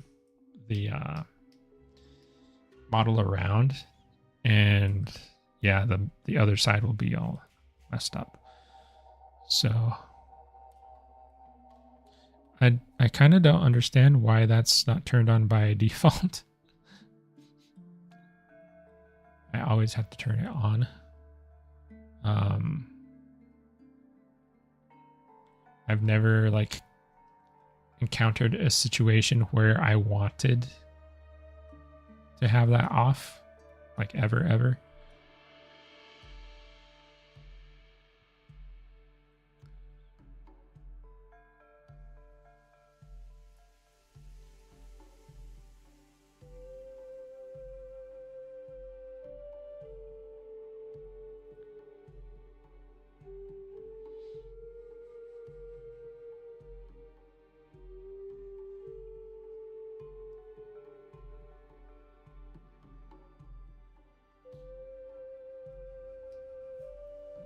saving.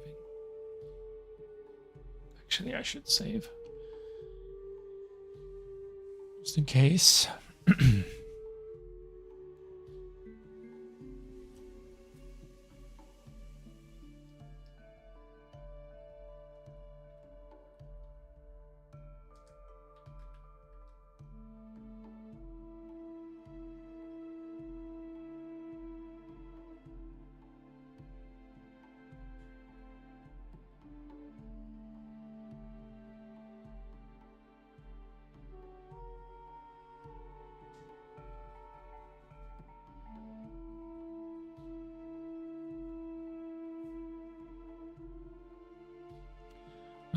The other thing too is because I'm going to eventually like retopo and reproject these guys, I'm going to leave them a little bit thicker than like a real croc would usually have them, I suppose, because that's just going to make things easier when it comes to retopology and baking and stuff.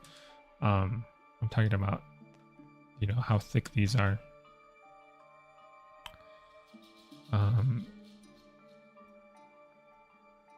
It won't be noticeable like in game.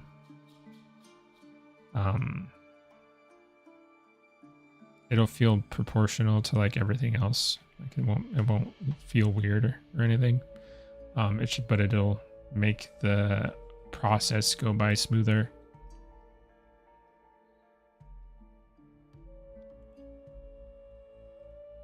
Because, yeah, I keep saying it, but these thin meshes are not fun.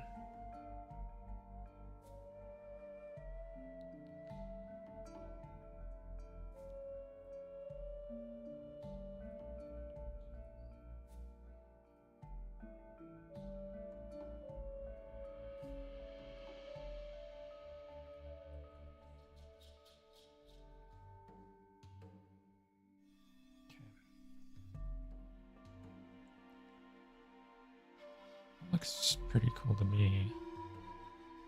I'm definitely like I'm gonna be fiddling with this probably up until we finish the model. Like just popping back and doing little tweaks and readjusting things.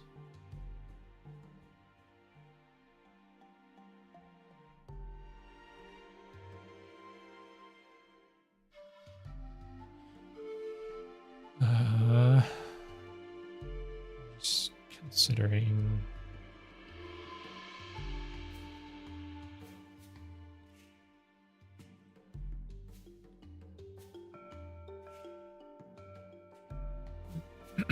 Maybe I'm considering whether I should just continue with the tail or if I should move on to like the back. Because like all this stuff here on the side still needs to get spelled out.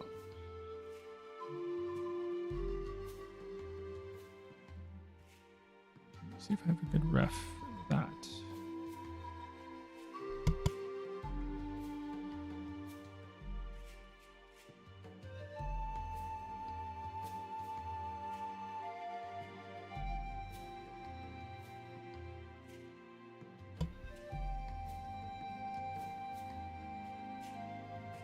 This is a cool area here that I don't see in a lot of other.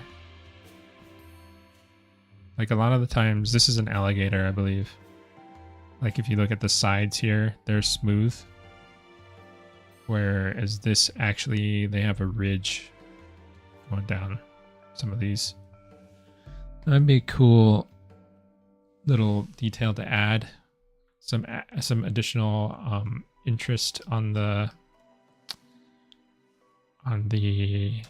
tail.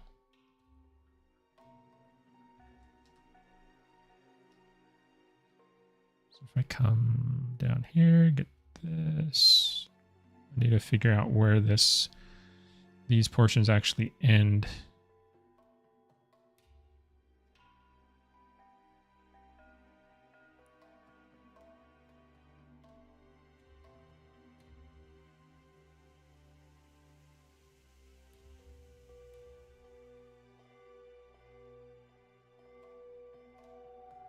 quickly take a note of that.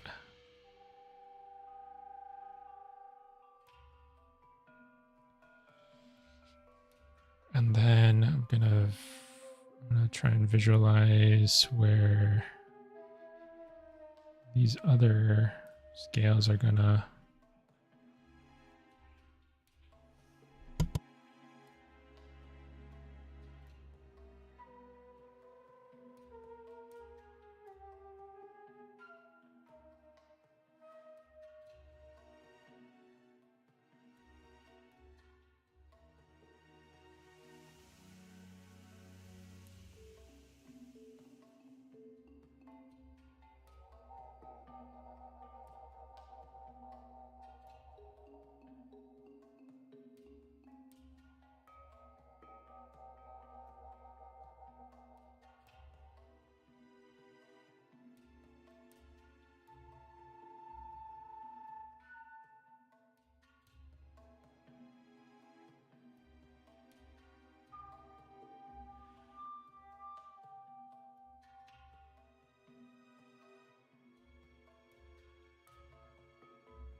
just kind of freehanding all this stuff right now.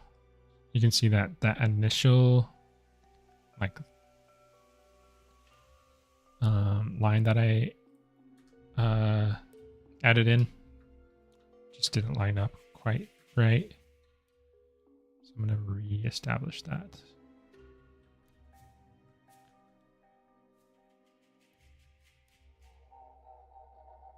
probably going to be more like this. I'm not going to take it all the way down. Probably do maybe like 2 or 3 rows of these, like gradually fade them out here at the bottom.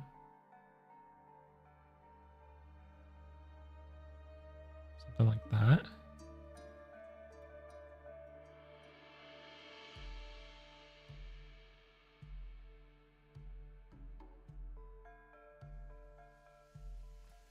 Just kind of indicated these can probably get a little bit bigger.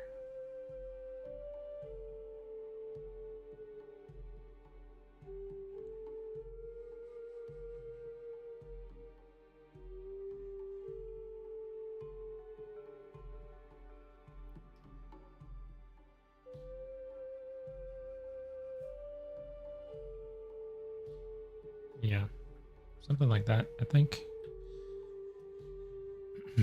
These guys can get bigger too, now that I've got a good idea of the flow of things here.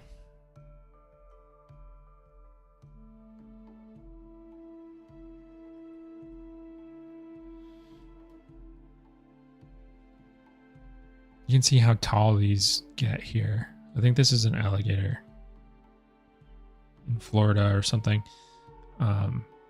But yeah, you can see how tall those keels get on the back.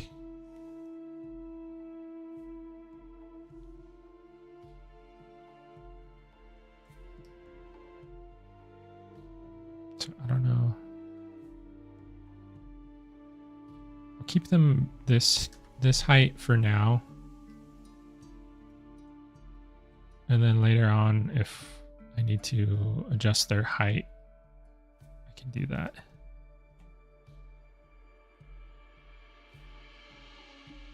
This stuff is really cool. Like all this damage and like layering of keratin is really nice. So if I can get some details like that in here, I will try to do that.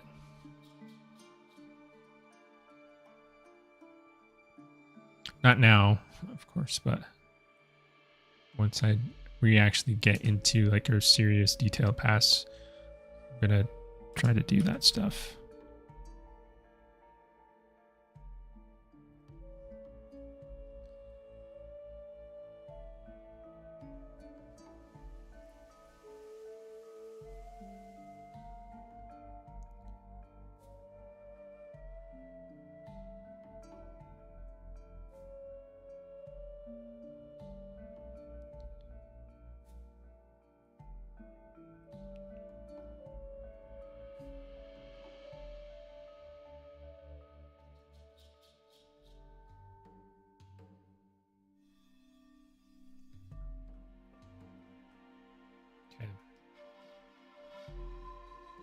Cool.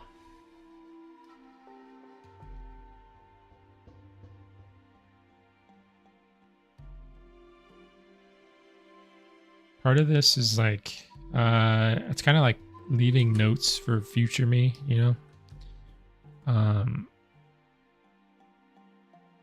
Like certain marks that I'm making are indicating where I want certain details. That way when I come back later, I can incorporate those.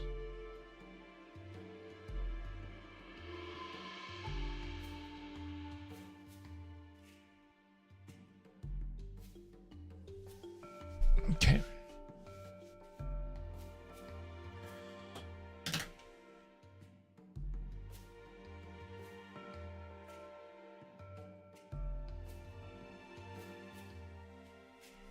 So I'm taking a look at this caiman.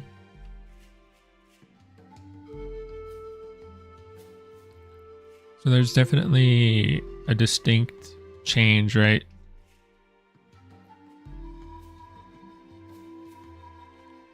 Like these scales here that are on the neck are like much more, they're kind of like cone shaped, kind of lumpy, a little bit more pointed. They come off the skin higher. But then these scales here are lower. They're more gridded. How many? Let's see. I would say there's...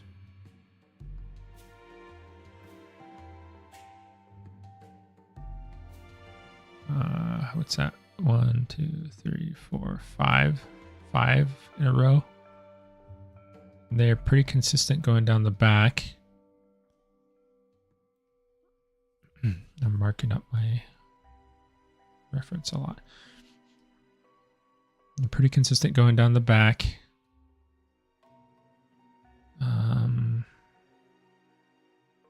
So they're reducing in size. 1, 2, 3, 4, 5. They go from 5 here at the top to 1, 2, 3. Or actually, this is 4. So 1, 2, 3, 4 across. So they're reducing from like 5 to 2. They're doing that pretty gradually. So if I'm coming down here, this is 1. 1. This row is merging in here. You can see that. So it looks like we got 2 like main rows and 2 secondary down here that merge into 1 row, and then they stop near the thigh.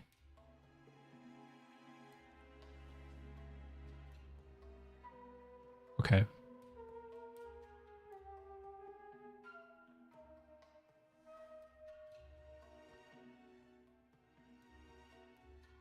Okay, I think I got it. So, yeah, sorry guys. What you're just seeing there is just me, like, it's like the process I go through. I'm like when I'm analyzing stuff, usually I don't say all of that stuff out loud. I'm saying it because I'm trying to like narrate my thought process, so that way maybe it's helpful to you guys, maybe it's interesting. But yeah, I'm thinking through how this texture works. Trying to notice patterns, flows, taking note. I'm gonna start in on this torso, the back area, like. Here's my pen. This area.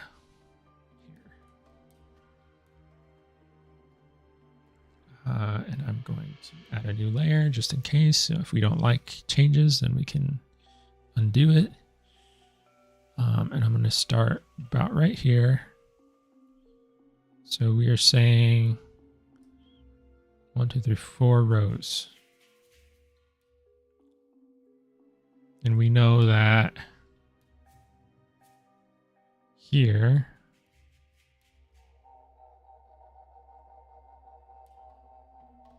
so there's 2. And then we have 1 coming down the center line. And then possibly this one. 1, 2, 3, 4.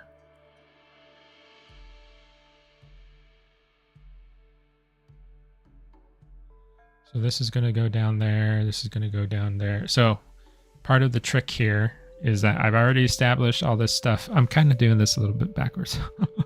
So I've established this tail, right? So now I got to make sure that this flows into the tail properly, which is not, we can do it. But maybe I should have started with the torso instead of the tail, but you know, here we go.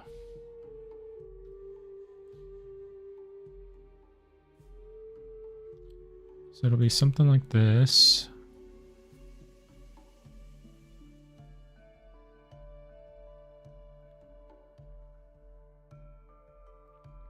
This flow here needs to be kind of adjusted to be a little bit straighter, maybe.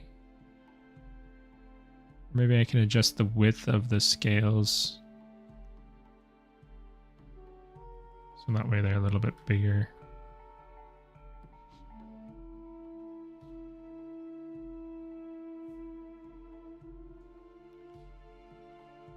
Okay.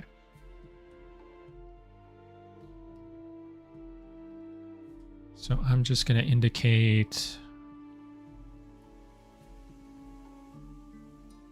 the spacing is generally pretty even still. Like it goes like this.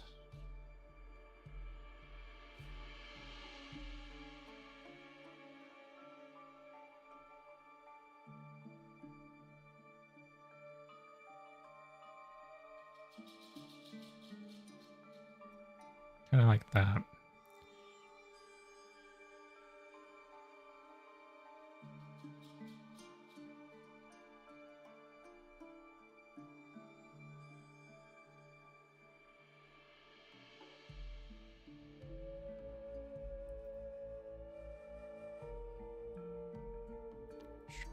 Sharpen that mask.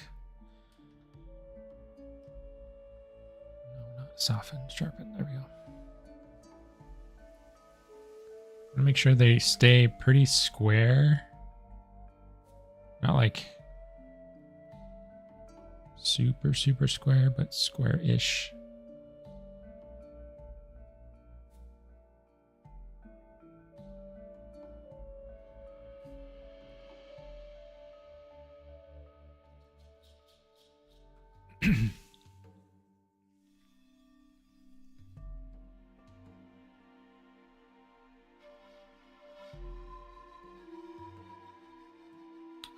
Let me see really quick if I can find a better shot of a caiman's back.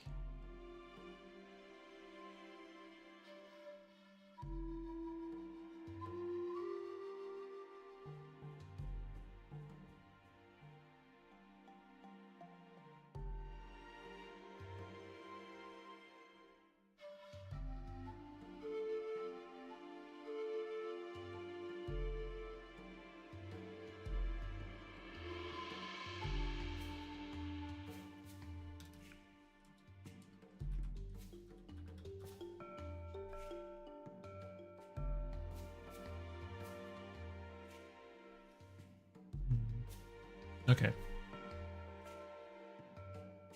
This is new tab. Facebook. I don't know if this is a caiman though. You can never trust, like, looks similar.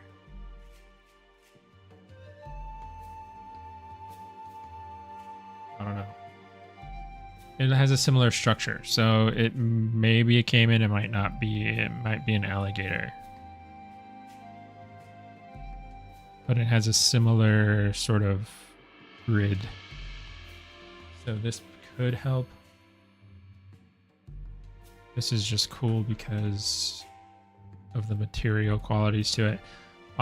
One thing that I'm looking at also for later on down the line is images like this show how glossy the scales are.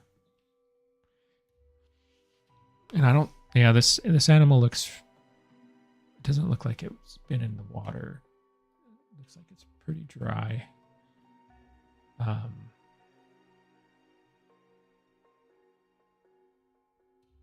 Yeah, I'm trying to see how glossy the skin is. That way, when we get into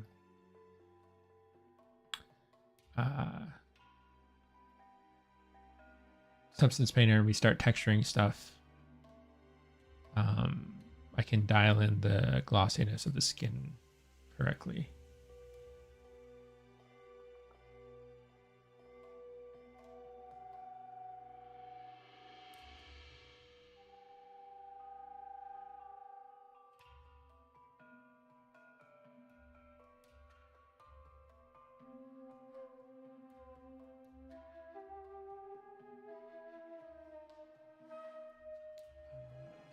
Sorry guys, I won't take too much longer on this.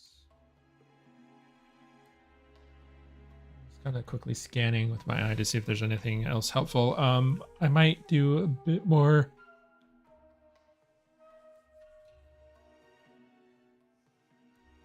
Sorry. I might do a bit more research on that later.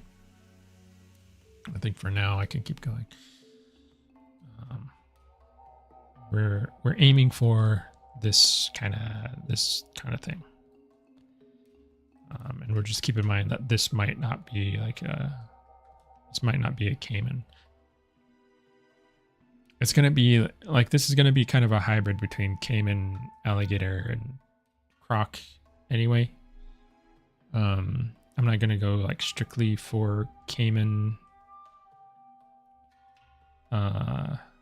layout, I guess. We're gonna kind of pick the best features of little mix of everything. Get that in here.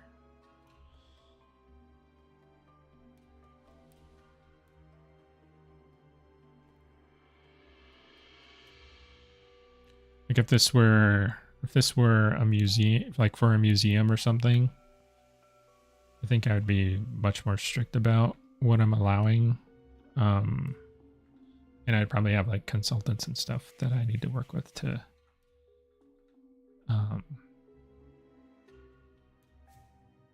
get the accuracy down, right? But this is, you know, we're doing this for a video game. So it's not, I wouldn't say it's like a free for all. Like this can go, you can like throw in a bunch of crazy stuff, but it can go a little bit more exaggerated, I think. That's my opinion anyway.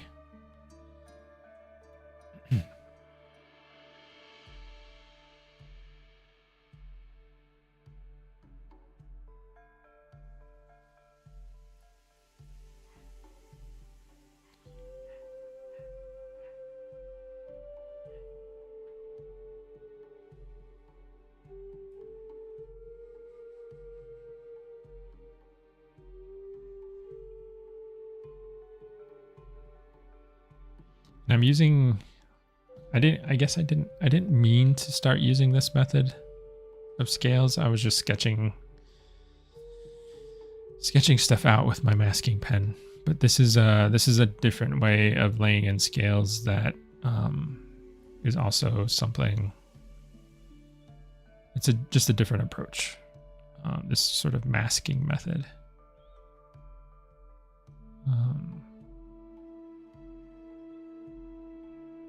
It's always good to have multiple ways of doing stuff. At least I think so.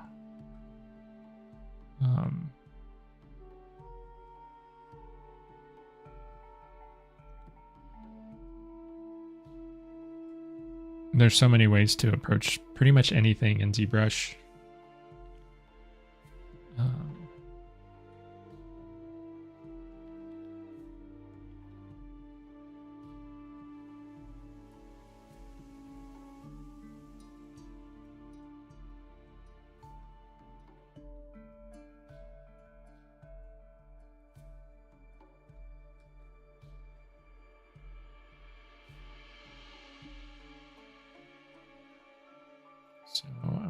thinking.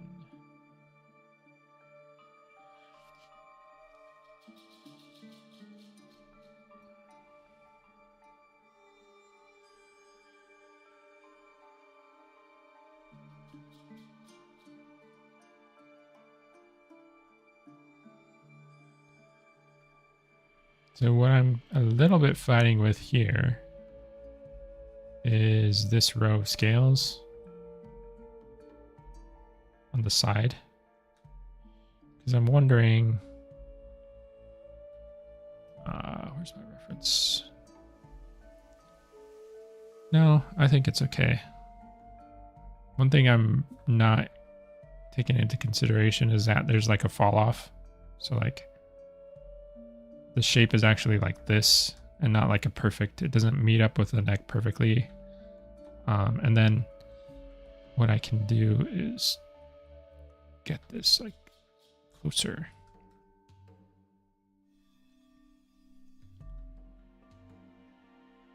And then pull this in like that. Okay. And these like outer scoots or whatever, they're a little bit more triangular shape because they're transitioning from the more grid-like scoots down to these smaller scales. And the way that they're breaking up is a little bit more specific. So I need to make sure that these guys are a little bit kind of triangular. Especially up here. Like so this side that's in more close to the midline is longer than this side. So it makes a shape like this. So it's either, it can be kind of trapezoidal, or it can be like a rounded triangle like this. And then what's going to happen is these other scales that are coming in from here are going to like lock in this. And then they're going to go down in that pattern around the torso. So that's what I'm thinking about right now. So I need to make these scales kind of a little bit more narrow on this side. That way this sort of locking pattern can start to happen there.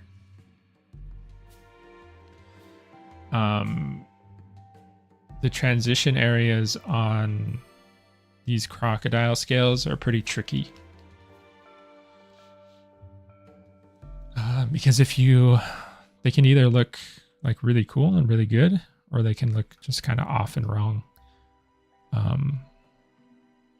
So I'm really, really trying to pay attention to all of that stuff.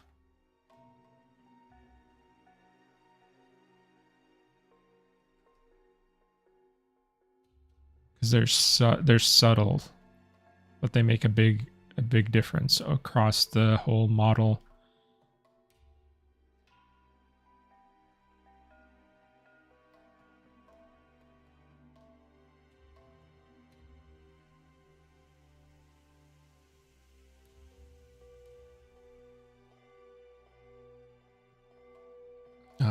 Kai.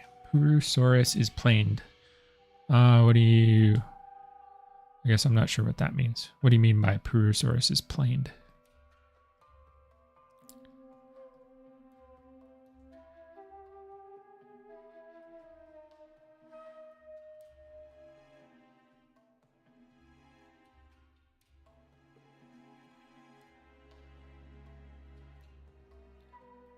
Take this off because it's kind of getting in my way now.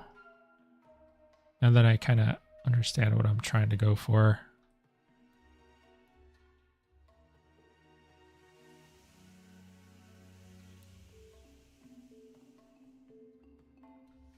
Put this mic a little bit further.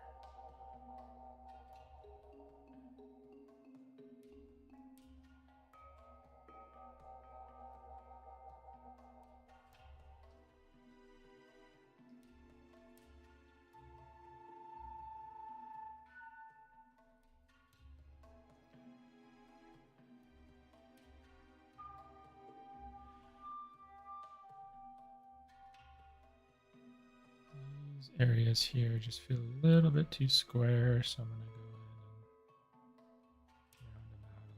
go in and round them out a little bit.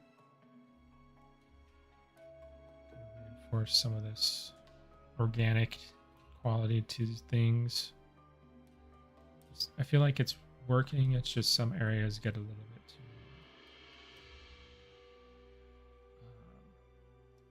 I guess strict to the grid.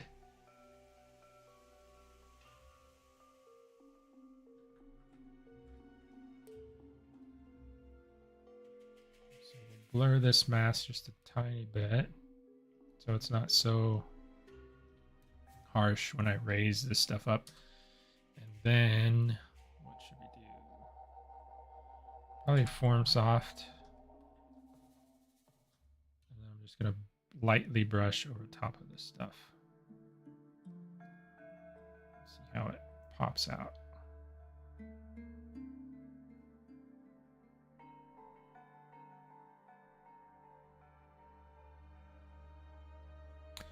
And just to check things, I can turn the visibility on, masking off, just to see how things are going. So I don't want to like overemphasize it. And I still have to incorporate these keels down the midline.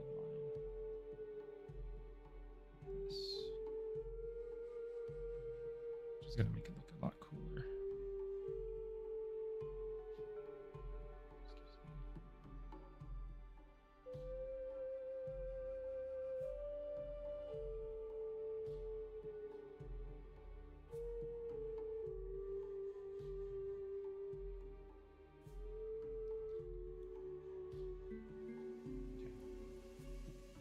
That's going to work. I'm not going to keep these edges though, because they're a little bit too blocky. I'm going to work them into the rest of the skin.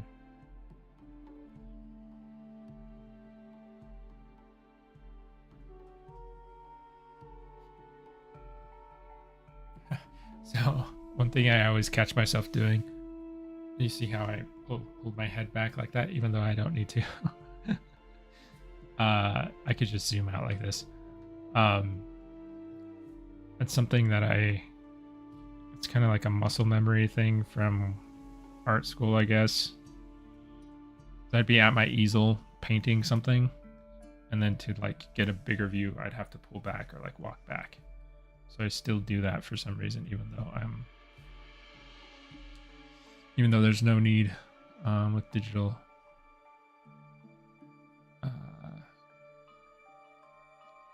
art, digital sculpting. I can just pull it back a lot.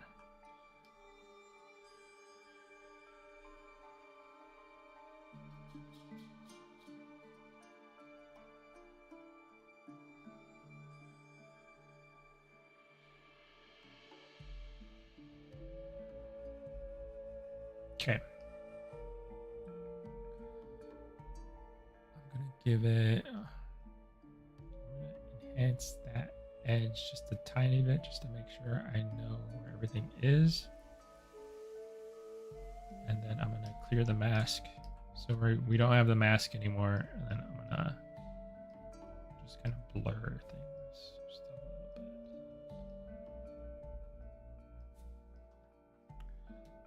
bit. Okay.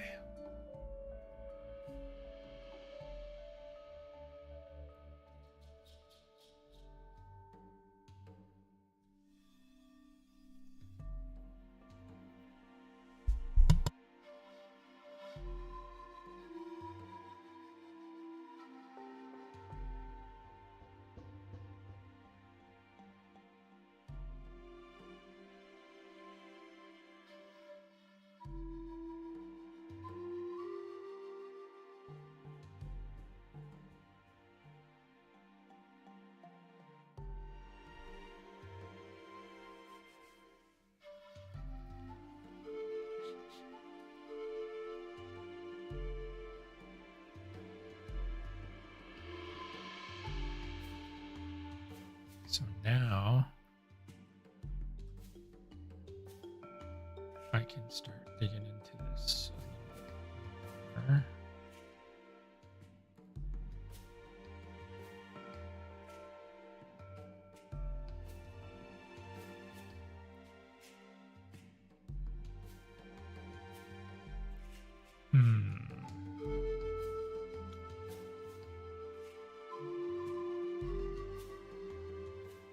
at the silhouette.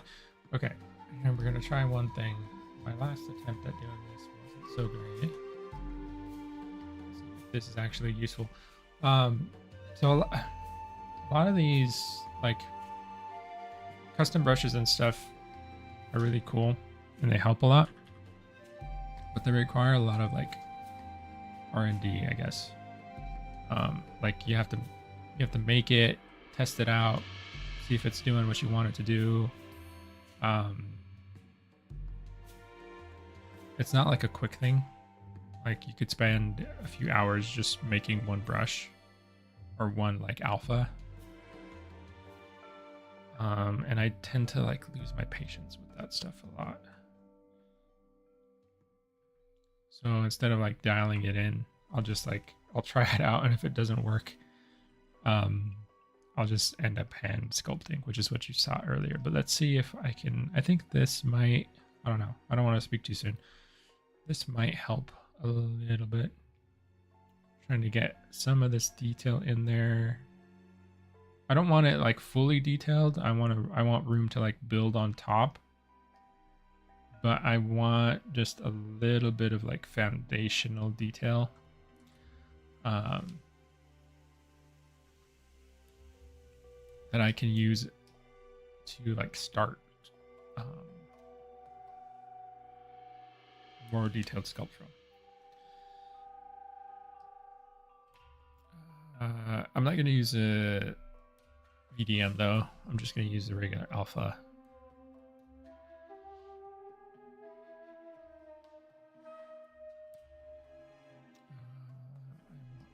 Alpha.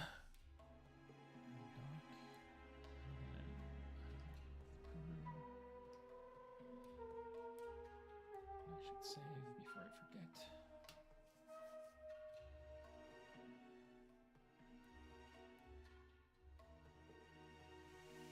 Yeah, Kai, Purussaurus is the name of what I'm making. Yeah, I was just confused by what you mean by planed, or do you mean planned? If Purussaurus is planned. Sorry, I was just trying to read your message.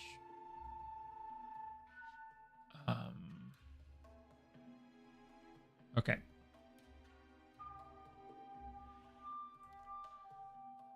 That I think is going to work, except it's a little strong.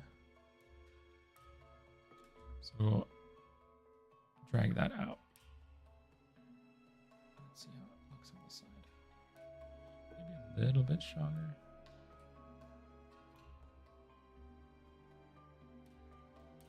This.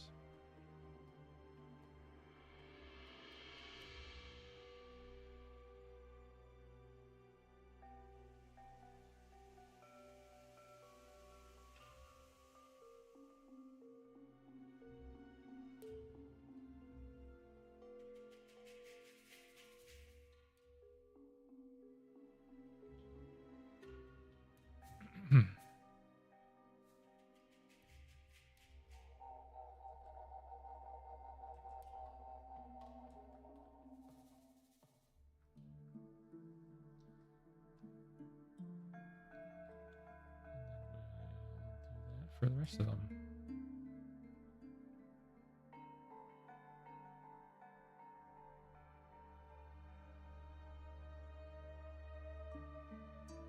Get some quick detail in there.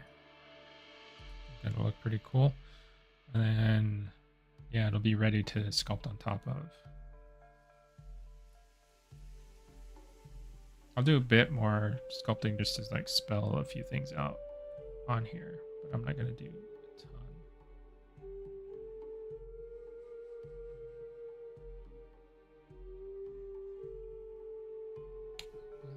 I'll just keep going.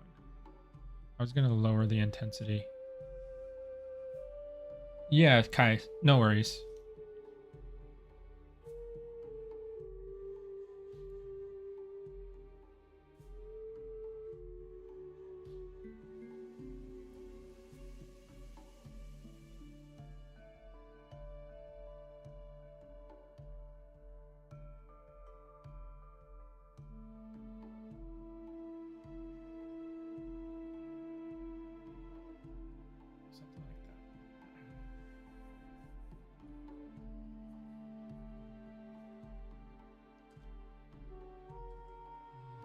soften that just a little bit.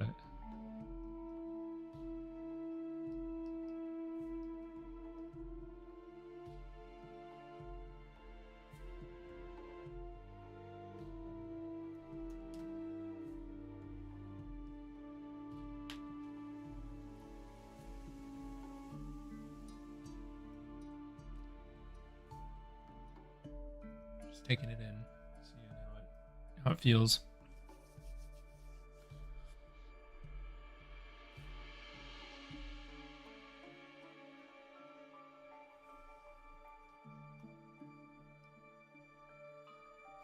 Okay, I think it's looking good.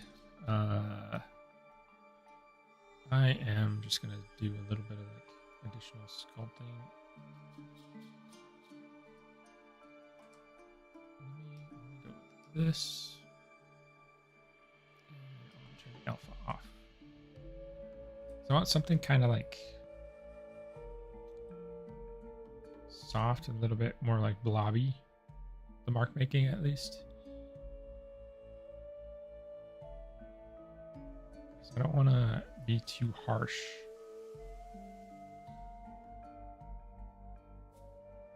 Not on these like scoot surfaces. If you've ever seen a crocodile, I mean, look for an image. If you've ever seen like a scoot,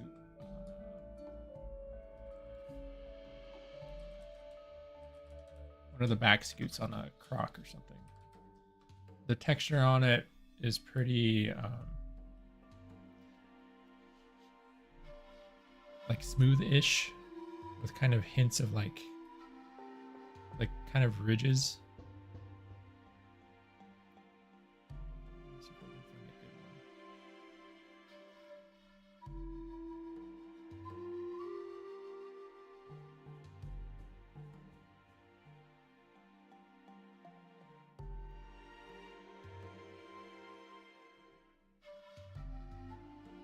one. Like they're fairly smooth. But they do have like little kind of undulating, like it radiates out from the center. So that's kind of what I'm starting to indicate.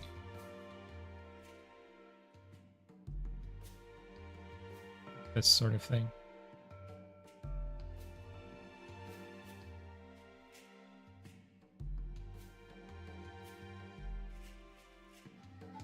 If you look at the separations, they're pretty distinct.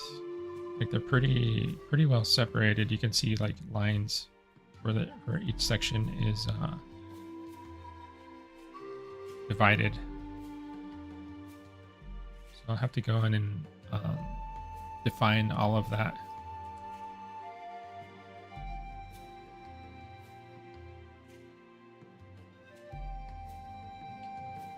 Basically, for each scale, I'm going to have to go in and do something kind of like this. There is space in between, like the divisions don't butt up right against, like it's not like this where like one is right next to each other. There's space in between, and the space is going to be, sometimes it's just like wrinkly. And other times there's like there's other scales in between these. So it just depends.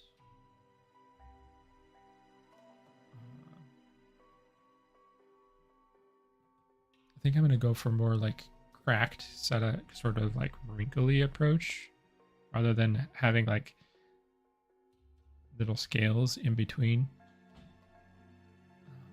That's at least what I'm thinking right now.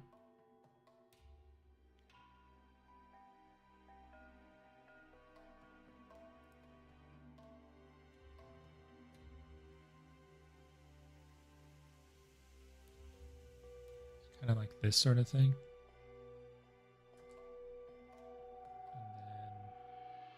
And then have the scale texture, like the osteoderm texture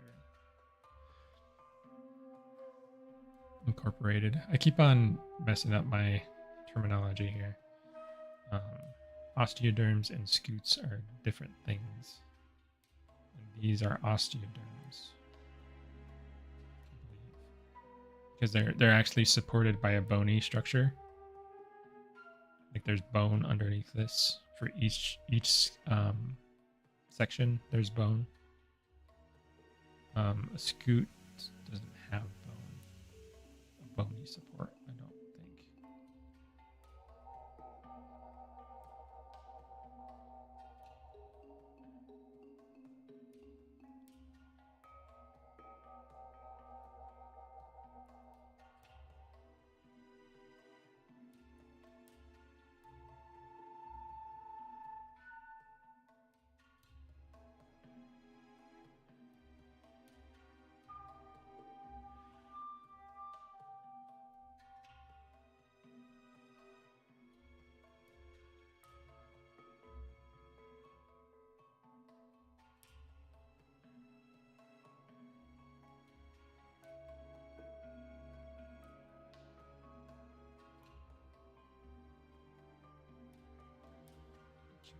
Side view.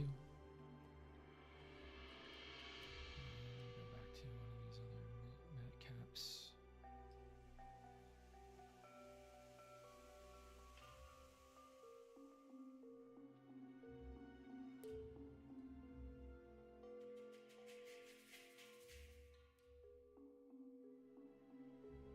Okay, so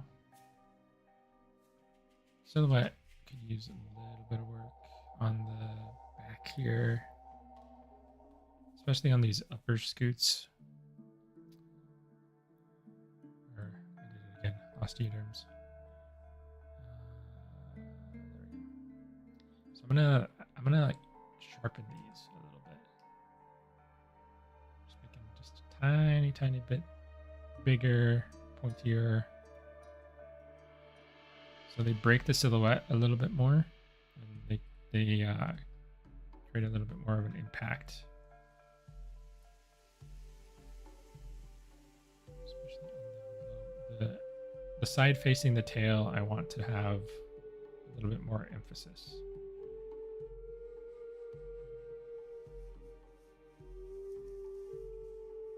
Artificially lost. Looks amazing so far. Can't wait to see it in game. Thank you. Thank you. I really appreciate that. Yeah, I am really excited to see like it animated and moving and stuff in game 2.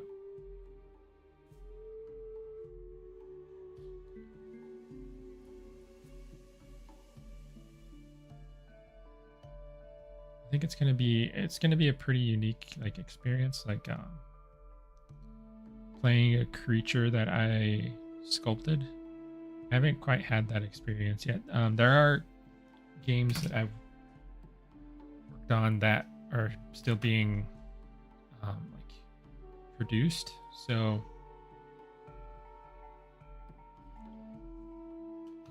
I think I'll have other opportunities to play a character that I've worked on, but that's going to be a pretty special moment for sure.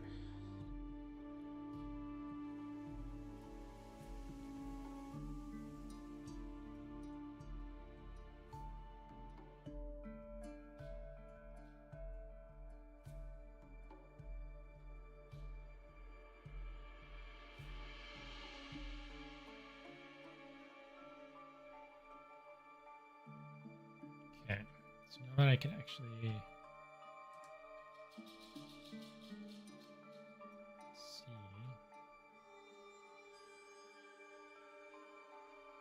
I'm just gonna raise these up just a tiny bit.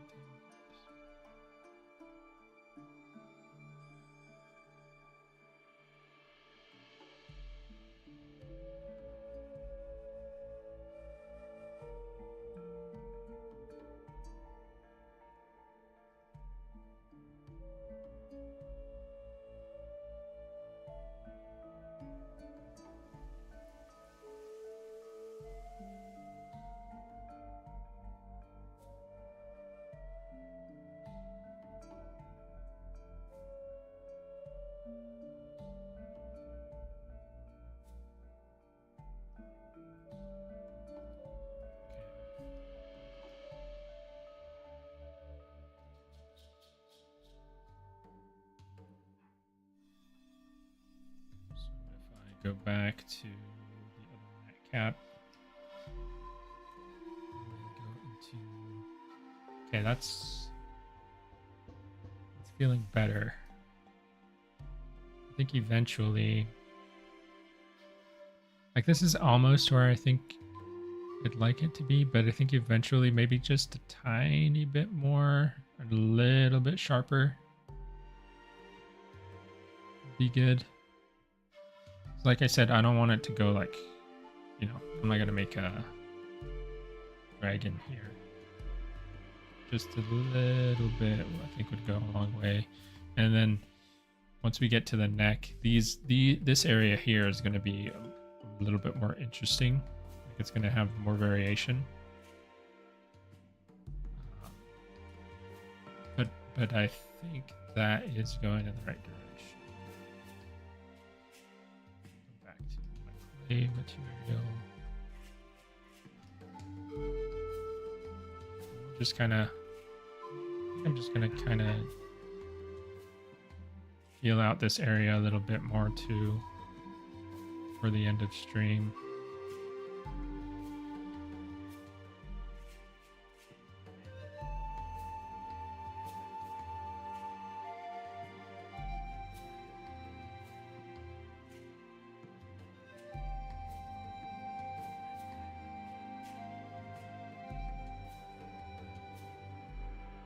Sort of outline these.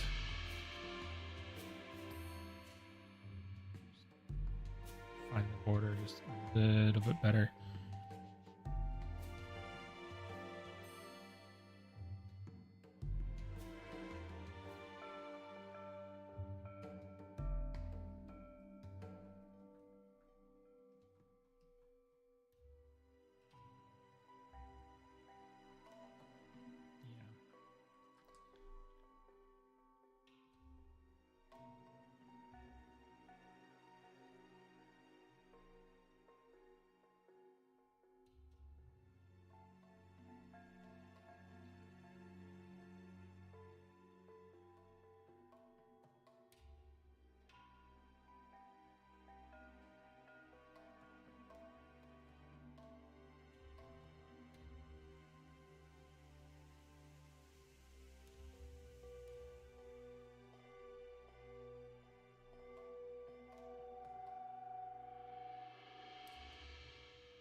So we'll do something like this for basically every scale, right? Every scoot, every osteoderm, every scale, whatever you want to call it, is going to get a pass like this, where we go in and like do all these little like adding like little irregularities and little ridges and bumps and stuff. So I anticipate there'll probably be several streams where we're just like detailing scales.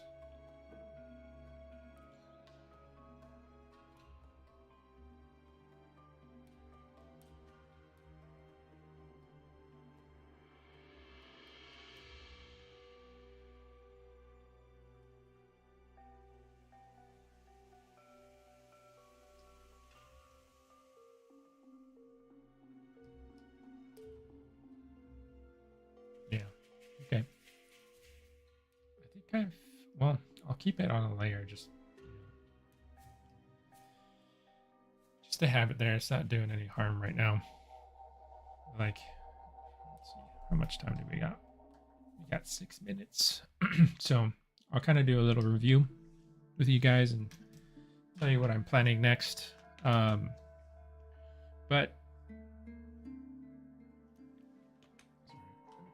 water. Artificially lost. This was probably answered somewhere, but since the Puru and Dino are the same size, won't the Puru have the same problems as the Dino and the Isle? I am not sure exactly what problems are presented with the Dino and the Isle. I haven't played the Isle since for a long time. So I haven't actually played the Dino. So I'm not really sure.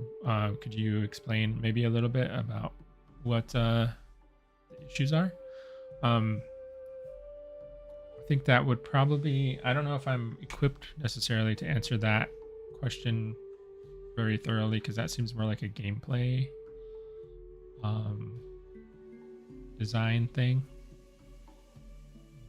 where I'm not really involved in that aspect. I'm just kind of I make the model and then hand it off. So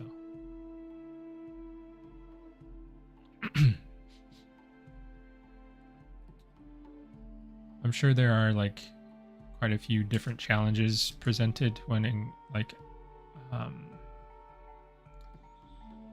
incorporating a new dinosaur into the game like this, and size is definitely a factor, I'd imagine. No worries, don't worry.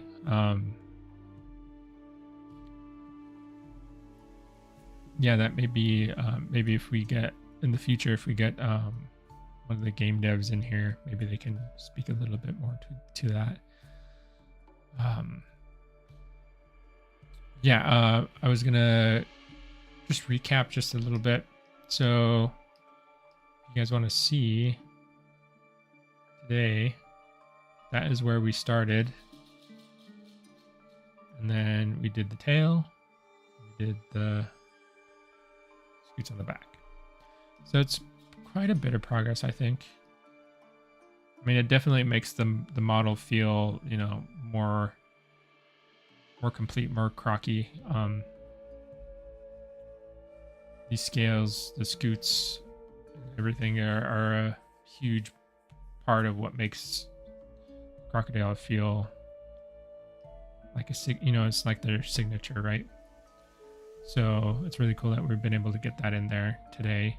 Majority of it, we still got a good portion of the neck and stuff to do, but I'd say these are the most important scales to get in, because they're the biggest ones and they have the most impact on the silhouette and things like that I was explaining. The rest of the scales are going to be pretty close to the body. They're going to be pretty like they're gonna add like nice texture to everything, but they're not going to impact the forms as much as these ones are. So it's good that we got a good chunk of these in. As I said, next week I'm not going to be here, so there won't be a stream next week. But I anticipate being back the week after next, so there should be a stream, not next weekend, but the following weekend. We'll get back onto the Puru and making some more progress on that. Okay. But yeah, thanks everyone today for coming by. Thanks for watching. Thanks for asking questions. I really appreciate that. For any updates on Echoes of Extinction, make sure that you check our Discord. Make sure you follow Echoes on YouTube. And yeah, if you'd like to take a look at any of my work, you can follow me at any of the sites that I've linked below. I'm doing a lot more posting on Blue Sky these days. I have a lot of some of the personal work and extra creature design stuff that I've been doing up there. So if you want to take a look at that, I'd really appreciate it. But yeah, thank you everyone, and I hope you have a great weekend. For those of you who are celebrating Thanksgiving next week, happy Thanksgiving. Be safe on the road, traveling, everything. And I'll see you week after next. Okay. Thanks, guys.